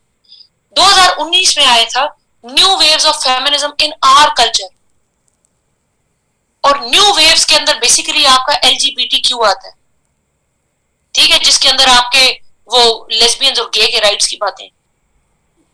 मैं उस वक्त सोच रही थी कि सारी दुनिया फेमिनिज्म पे अटेम्प्ट कर रही होगी। उसके बाद जब आपकी FPSC स्टैट्स देती है कि कौन सा ऐसे कितना अटेम्प्ट हुआ था, 5% लोगों ने फेमिनिज्म के ऊपर ऐसे अटेम्प्ट किया था। तो अगर इस लॉजिक पे मैंने ऐसे अटेम्प्ट करना होता तो मैं वो वाला ऐसे अटेम्प्ट शायद ना करती कि सारे ये अटेम्प्ट, मुझे कैसे पता है कि सारे कौन सा अटेम्प्ट कर रहे हैं। तो इस लॉजिक पे नहीं जाना, जो सा ऐसे आपको आता है आप irrespective of what everybody else is doing अपना ऐसे करें, अपने काम से काम रखें। ठीक है जी। रूल ऑफ 80-20 बड़ा इंपॉर्टेंट है। आपको एक ऐसे आता है role of women in Pakistan, Pakistan specific हो चुका है क्योंकि सिविल सर्विस का एग्जाम किस कंट्री में हो रहा है, पाकिस्तान में। तो role of civil service in Pakistan का मतलब है कि मैं 80% मेरा ऐसे जो है वो पाकिस्तान पे होना चाहिए, लेकिन 20% मैंने वर्ल्ड की एग्जांपल्स डालनी होंगी। और अगर मुझे कहते हैं feminism in the first world या feminism in the entire world, अब पूरी दुनिया का ऐसे आया, फॉर इंस्टेंस ग्लोबलाइजेशन पे ऐसे आया, मैं 80% ऐसे पूरी दुनिया की एग्जांपल्स, पूरी दुनिया की बातें लिखूंगी, लेकिन 20% मैंने पाकिस्तान की जिक्र जरूर करना है। जैसे मैंने अपने फेमिनिज्म कैसे में डायलेमा ऑफ एफपीएससी का जिक्र किया था, पूरा ऐसे मेरा दुनिया के ऊपर लिखा हुआ, फिर मैंने ईस्ट के ऊपर भी आ गई, लेकिन फिर भी मैंने पाकिस्तान का जिक्र किया, फेडरल पब्लिक सर्विस कमीशन। क्योंकि आप पाकिस्तानी एग्जाम दे रहे हैं, आप फेडरल पब्लिक सर्विस कमीशन का एग्जाम दे रहे हैं, you have to talk about Pakistan even if it is asked और नॉट। तो 80-20 याद रखना। ठीक है। मैंने ग्रामर के हमेशा पेपर के अंदर आपको फ्लावरी लैंग्वेज और जो क्या कहते हैं फिगरेटिव लैंग्वेज, इस तरह की चीजों से कंडेम किया है। ऐसे के अंदर आप अलाउड है, ऐसे में आप जितना मुश्किल, जितने बड़े जीआरई के वर्ड्स यूज करना चाहते हैं आप कर सकते हैं।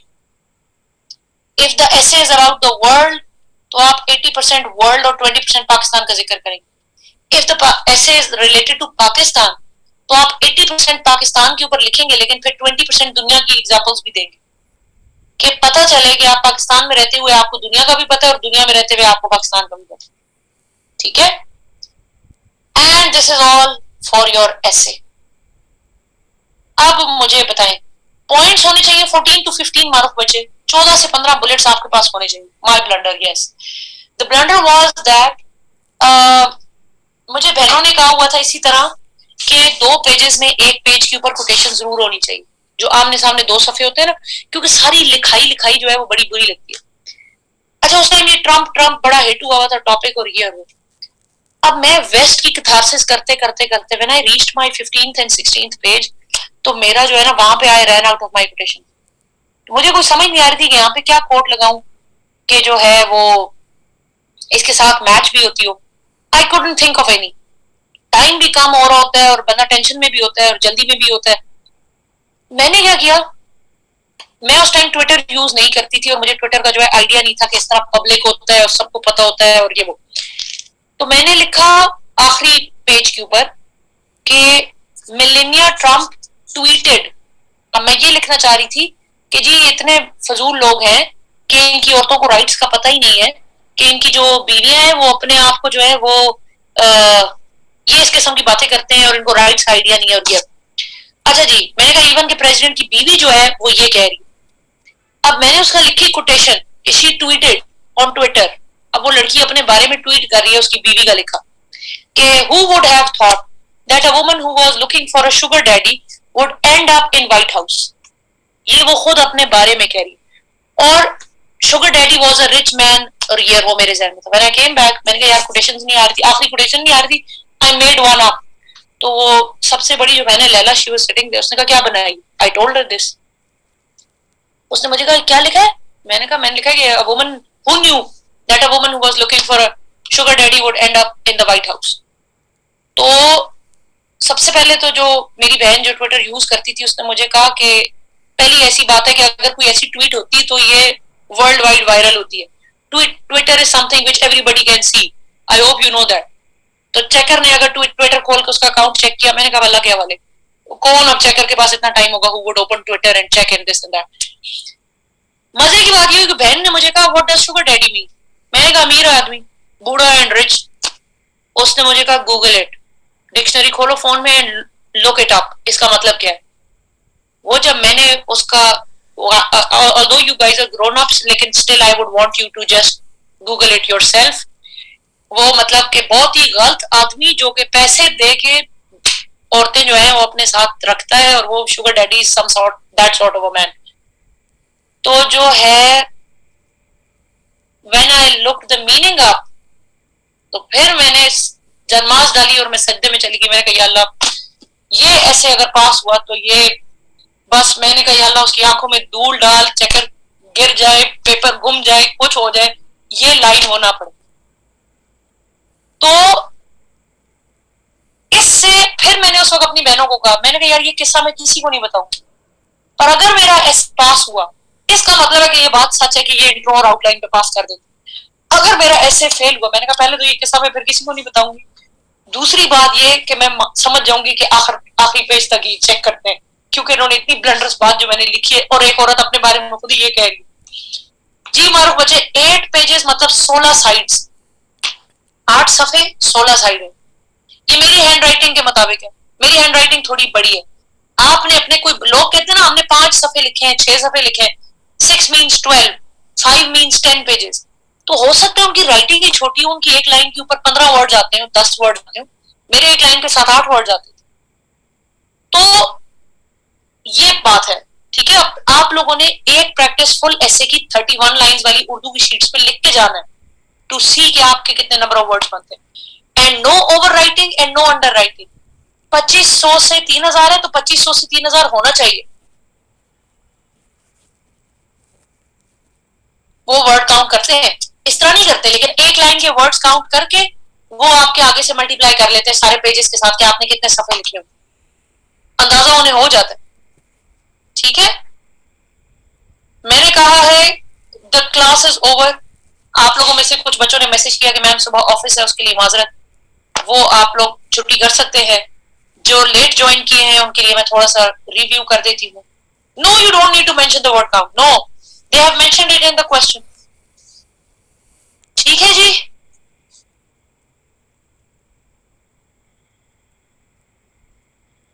Different dimensions. अच्छा एक और बात, ये भी मैं इसमें लिख ही लूं इससे पहले कि मैं भूल जाऊं।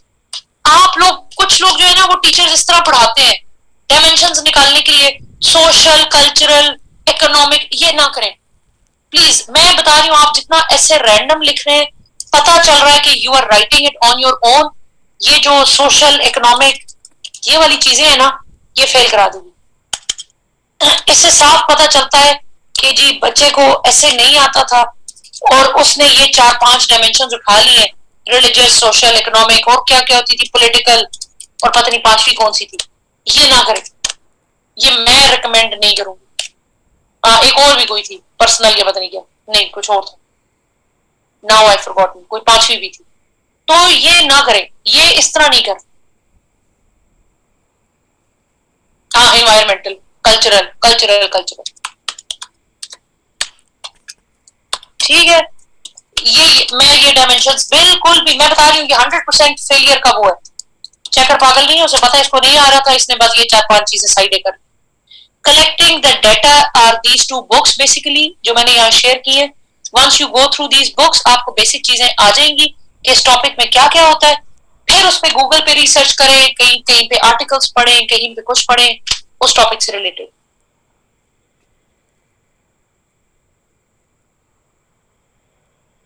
How will you get the actual theme of the essay statement? ये that is the whole game. essay का टोटल, essay के पेपर का मतलब ही ये है कि how are you actually analyzing the statement that they've given you. आपने उसको क्या समझा और फिर आपने उसको क्या एक्सप्लेन किया। ठीक है जी, कोट्स बहुत जरूरी नहीं है, लेकिन एक बिल्कुल ही राइटिंग और अनडाइजेस्टेबल सी लुक होती है, उससे प्यारा लगता है, ऐसे थोड़ा सा फैंसी लगता है, चेकर बोर नहीं होता। Yes, I used to do this, I used to write the points, I used to write in my natural way, जो मुझे आ रहा होता मैं ऐसे शेयर कर देती हूँ। हेडिंग्स नहीं डालनी पेपर में, नो हेडिंग, मार्जिन नहीं लगाना, मार्जिन ऑलरेडी लगा होता है। आप जब एक और मार्जिन लगाते हैं, गिव्स एन इंप्रेशन कि बच्चा जगह छोटी कर रहा है ताकि मेरा ऐसे जो है फिलर ज्यादा हो, तो फर्क तो पड़ेगा ही नहीं। आपने टोटल नंबर ऑफ वर्ड्स पे फोकस करना है कि आपके 2500 से 3000 होने चाहिए। ये है जी, ये वाली बात मैं रिपीट कर चुकी हूँ कि आपने ऐसे की प्रैक्टिस आखिर में करनी है। उर्दू शीट 31 लाइनों की है, आपने 16, मेरे 16 सफों पे जाता था, आपने अपना चेक कर लेना है। फॉर्मेट है इंट्रो, बॉडी, रिकमेंडेशन और कंक्लूजन। इंट्रो के 4 पार्ट्स थे, वो हम पढ़ चुके हैं।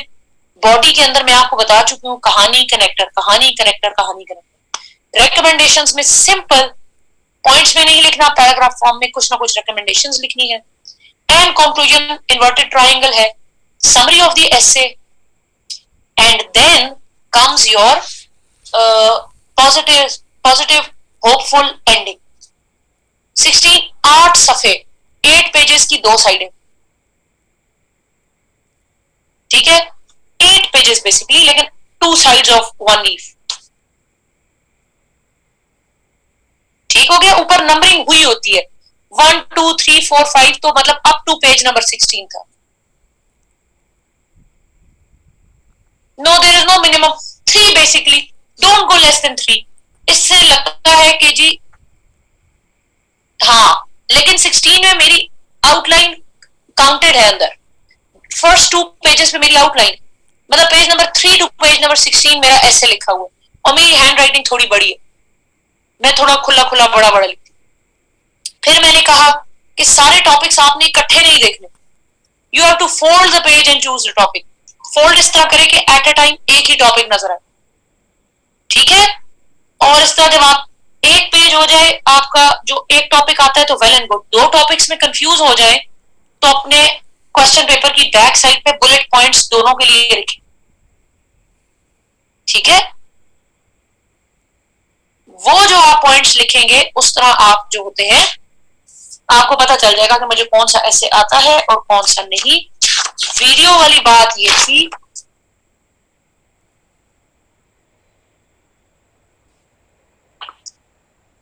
ये आपकी आंसर शीट होगी, यहाँ पे आपका रोल नंबर वगैरह होगा, इधर रूल्स लिखे होंगे, आप यहाँ पे ये करेंगे, इधर कांटा लगा होगा और लिखा होगा do not right anything here, so you will not right anything here. इधर एरो आएगा स्टार्ट राइटिंग फ्रॉम हियर, यहाँ पे आप अपना एसे का नाम लिखेंगे। जिन्होंने थीसिस लिखना है वो पहले थीसिस लिखेंगे और फिर आउटलाइन पे जाएंगे। मेरे जैसे लोग टॉपिक का नाम लिख के डायरेक्टली आउटलाइन लिखेंगे। फिर this half and this 1 page must be left empty, और ये आप आखिरी 15-20 मिनट में फिल करेंगे पूरा ऐसे लिखने के बाद। तीसरे सफे पे आके आप ऊपर लिखेंगे ESSAY, ऐसे की हेडिंग देंगे। यहां से आप अपना इंट्रोडक्शन लिखना स्टार्ट करेंगे और इंट्रो आपका तकरीबन पूरे सफे पे जाएगा। और मैं ऐसे नीचे कोटेशन लिखती थी, इट इज वेल सेड, यहां भी स्पेस छोड़ी, यहां भी स्पेस छोड़ी, दरमियान में कोट है और नीचे वो किसने कहा है उसका नाम, ठीक है जी। एंड देन आप 15-20 मिनट पहले अपना ऐसे खत्म करेंगे और पीछे जो रफ आउटलाइन बनाई हुई है वो देख के आप नीट आउटलाइन की जगह पे शिफ्ट कर लें।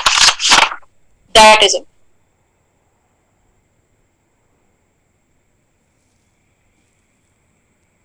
मैंने इसलिए ऊपर पेज पे नंबरिंग की है क्योंकि ये प्रिंटर के पेजेस है और एफपीएससी के नहीं है। एफपीएससी वालों ने ऑटोमेटिकली खुद से की होती है, उनके पेज नंबर्ड होते हैं, नेचुरली नंबर्ड होते हैं, ऊपर टॉप पे नंबर लिखे होते हैं, ठीक है, वो बताने के लिए कि उनका इस तरह होगा। मैम जब अपनी प्रैक्टिस करें तो अपना वर्ड काउंट, अपने कैसे वर्ड, अपने वर्ड्स आपने मैनुअली एक एक वर्ड काउंट करना है। मतलब कि ये है फॉर इंस्टेंस, तो प्रेसी में मैं इस तरह काउंट करूंगी 1 2 3 4 5 6 7 8 9 10 11 12 13 14 15 16 इस तरह। जबकि जो मुझे पैसेज आया हुआ था वो मैं 1 line multiply by all the lines करूंगी, लेकिन प्रेसी का वर्ड फॉर वर्ड मुझे काउंट करना होगा, एक एक लफ्ज काउंट करना होगा।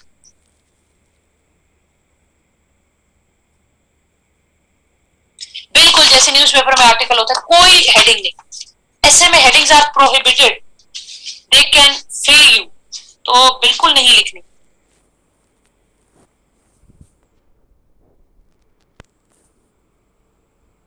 नहीं मैंने अंदाजा नहीं लगाई, मैंने आपको कहा तो है कि उर्दू की शीट्स जो के 31 लाइंस वाली शीट बाजार में अवेलेबल है वो मैंने खरीदी हुई थी, उस पे मैंने अपना ऐसे प्रैक्टिस किया हुआ था, प्रॉपरली मैनेज, पता था कि 16 सफ़े तक लेके जाना है, 15 से 16 सफ़ों पे मेरा ऐसे पूरा होता। तो बेसिकली 15-16 सफ़ों पे मेरा ऐसे गया पेपर में भी, ठीक है। बल्कि एंड में मुझे याद है कि जो ईस्ट वाला था ना, वो वनी सती कारोकरी वाला, वो मेरे जहन में यूं था कि मैं वनी पे अलहदा पैराग्राफ लिखूंगी, सती पे अलहदा पैराग्राफ लिखूंगी, हर एक पे अलहदा अलहदा paragraph. But at the end I came to know कि मेरी लेंथ जो है वो थोड़ी ज्यादा एक्सीड करने वाली है। तो मैंने उसको एक ही पैराग्राफ 2 में 3-4 चीजें एक पैराग्राफ में लिख दी कि पाकिस्तान में ये मसाइल हैं जी, ये हो रहा है, वो मैं सेंड कर देती हूँ। और प्लस मैंने दूसरे पैराग्राफ के अंदर जो बाकी रिमेनिंग मसले थे वो लिख दिए। तो this is how you do it. You have to improvise during your essay कि क्या चीज मुझे किस तरह करनी चाहिए होगी। ठीक है जी, मैं करेक्शंस की फाइल जो है अभी भेज देती हूँ। Take care, good night, and please do not send messages to the teachers who get offended later. Literally आपकी वजह से आज जिन लोगों के ये लेक्चर मिस हुआ,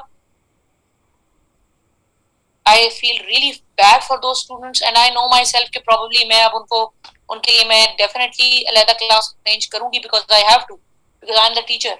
लेकिन जिस बच्चे ने मैसेज किए थे, अभी मैं आपको इंश्योर करके बता रही हूँ कि that student is not going to teach other students। उसने बिल्कुल उन बच्चों को नहीं पढ़ाना है। और मुझे कहा गया था कि सबका इंटरनेट ठीक है, तो फिर अगर सबका ठीक था तो why were there not 50 students in the class? A simple question। अगर सबका इंटरनेट चल रहा था और सब ग्रुप में कह रहे हैं कि we are okay and we are coming to the class, why were there only 30 to 34 students in my class? Why were there not 50? ठीक है ना? तो इस किस्म की चीजों से गुरेज करें। Literally if you want to join the service, आपको बहुत चीजें, मैं लिटरली माजरत कर रही हूँ, apologies at my end. I know कि आपका ग्रुप बहुत डिले हो गया और उसके लिए मैं, मेरे ख्याल है हर क्लास आते ही मैं सॉरी भी करती होती हूँ। But I have had some issues, really serious ones, which I was unable to avoid. At times I had to be in the hospitals, I had to be at home, I was at bed rest. बहुत चीजें चल रही थी, but you know the classes continue somehow. There was a delay, with due apologies, लेकिन circumstances were unavoidable.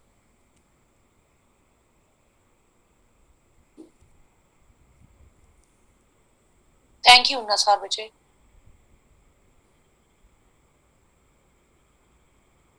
Thank you for understanding। Critical analysis मैं लिखती थी। Yes, I wrote critical analysis in all the papers. I did। Park affairs, current affairs, IR, मैं सब में लिखती थी।